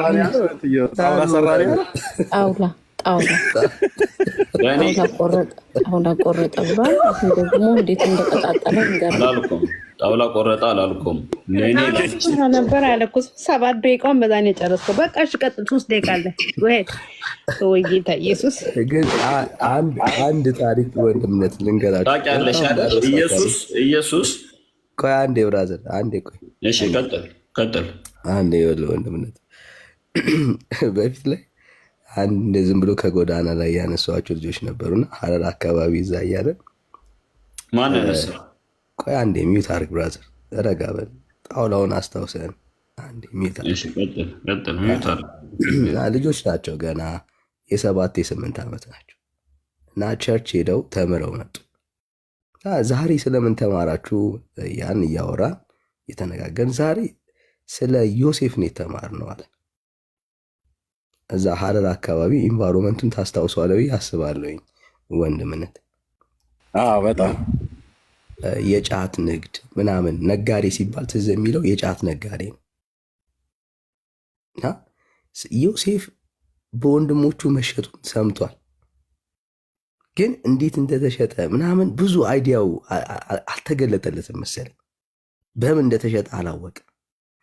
ከዛ እሱ መሸጡን ብቻ ነው የሰማው ለነጋዴዎች። ከዛ ታሪኩን ለኛ እየነገረ ነው። ምሳ ይበላና ዮሴፍ የሚባል አንድ ሰው ነበር። ወንድሞቹ ለጫት ነጋዴ በጫት አይሱዙ ሸጡት አለን። ዳኒ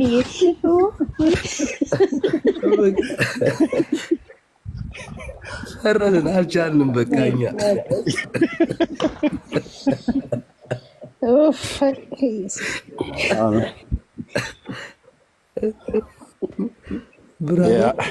ጣውላ አለ ሁላ ሲሰራ ነበር። በሉ ደህና ደሩ። ጆሮ መቀለጃም አይደለም። ይሄማ ይሄማ ዮሐንስ ወንድም እኔ ስለ ጫት፣ ስለ መጠጥ፣ ስለ ሲጋራ፣ ስለ ሱስ እያወራሁ አይደለም። ይኸውልህ በእናትህ እንትን ስጠኝ። ማነው እንትኑ እንትን ስጠኝ፣ ሞዴሬተር ስጠኝ። ዋነስ አሁን አንተ ካላጣኸው ነገር ስለ ኢየሱስ ነገር እኔ ኤርሚያስና ቆረጠ ትለናለህ። ይህ ልጅ ጋር ላውራ። ዳጊ ይባላል ልጅ ጋር ዳጊ ክፈትለት። ኖ ዳጊ አልኩኝ። ይቅርታ ዳኒ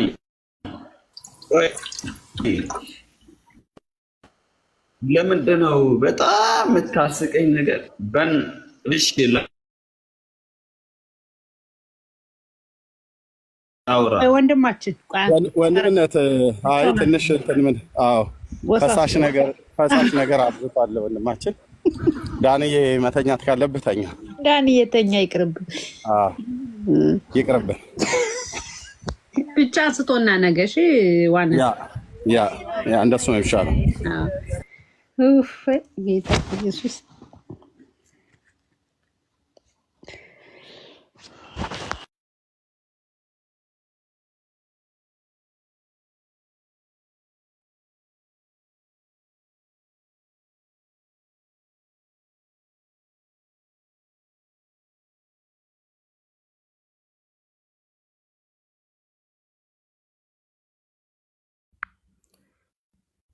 ኢየሱስ ተነስቷል። ይሰማል።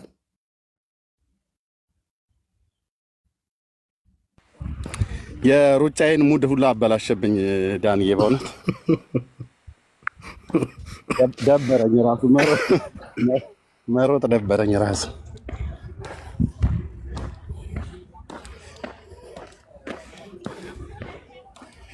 አም ሶሪ ብራዘር። አፒታይቴን ዘግቶታ አይሄድም። እንዴት ብዬ ገና ያንተ ብቻ ነው ሁላችን የተዘጋው። ደህና ሰብስፈልናል እንሰማለን ብለህ ዘጋው። ዳንዬ በቃ ተኛ ወንድም አለ። ያ ሰላም ጋር ወንድምነት አይዞህ። ጸጋ ይብዛላችሁ። ተባረኩ። መልካም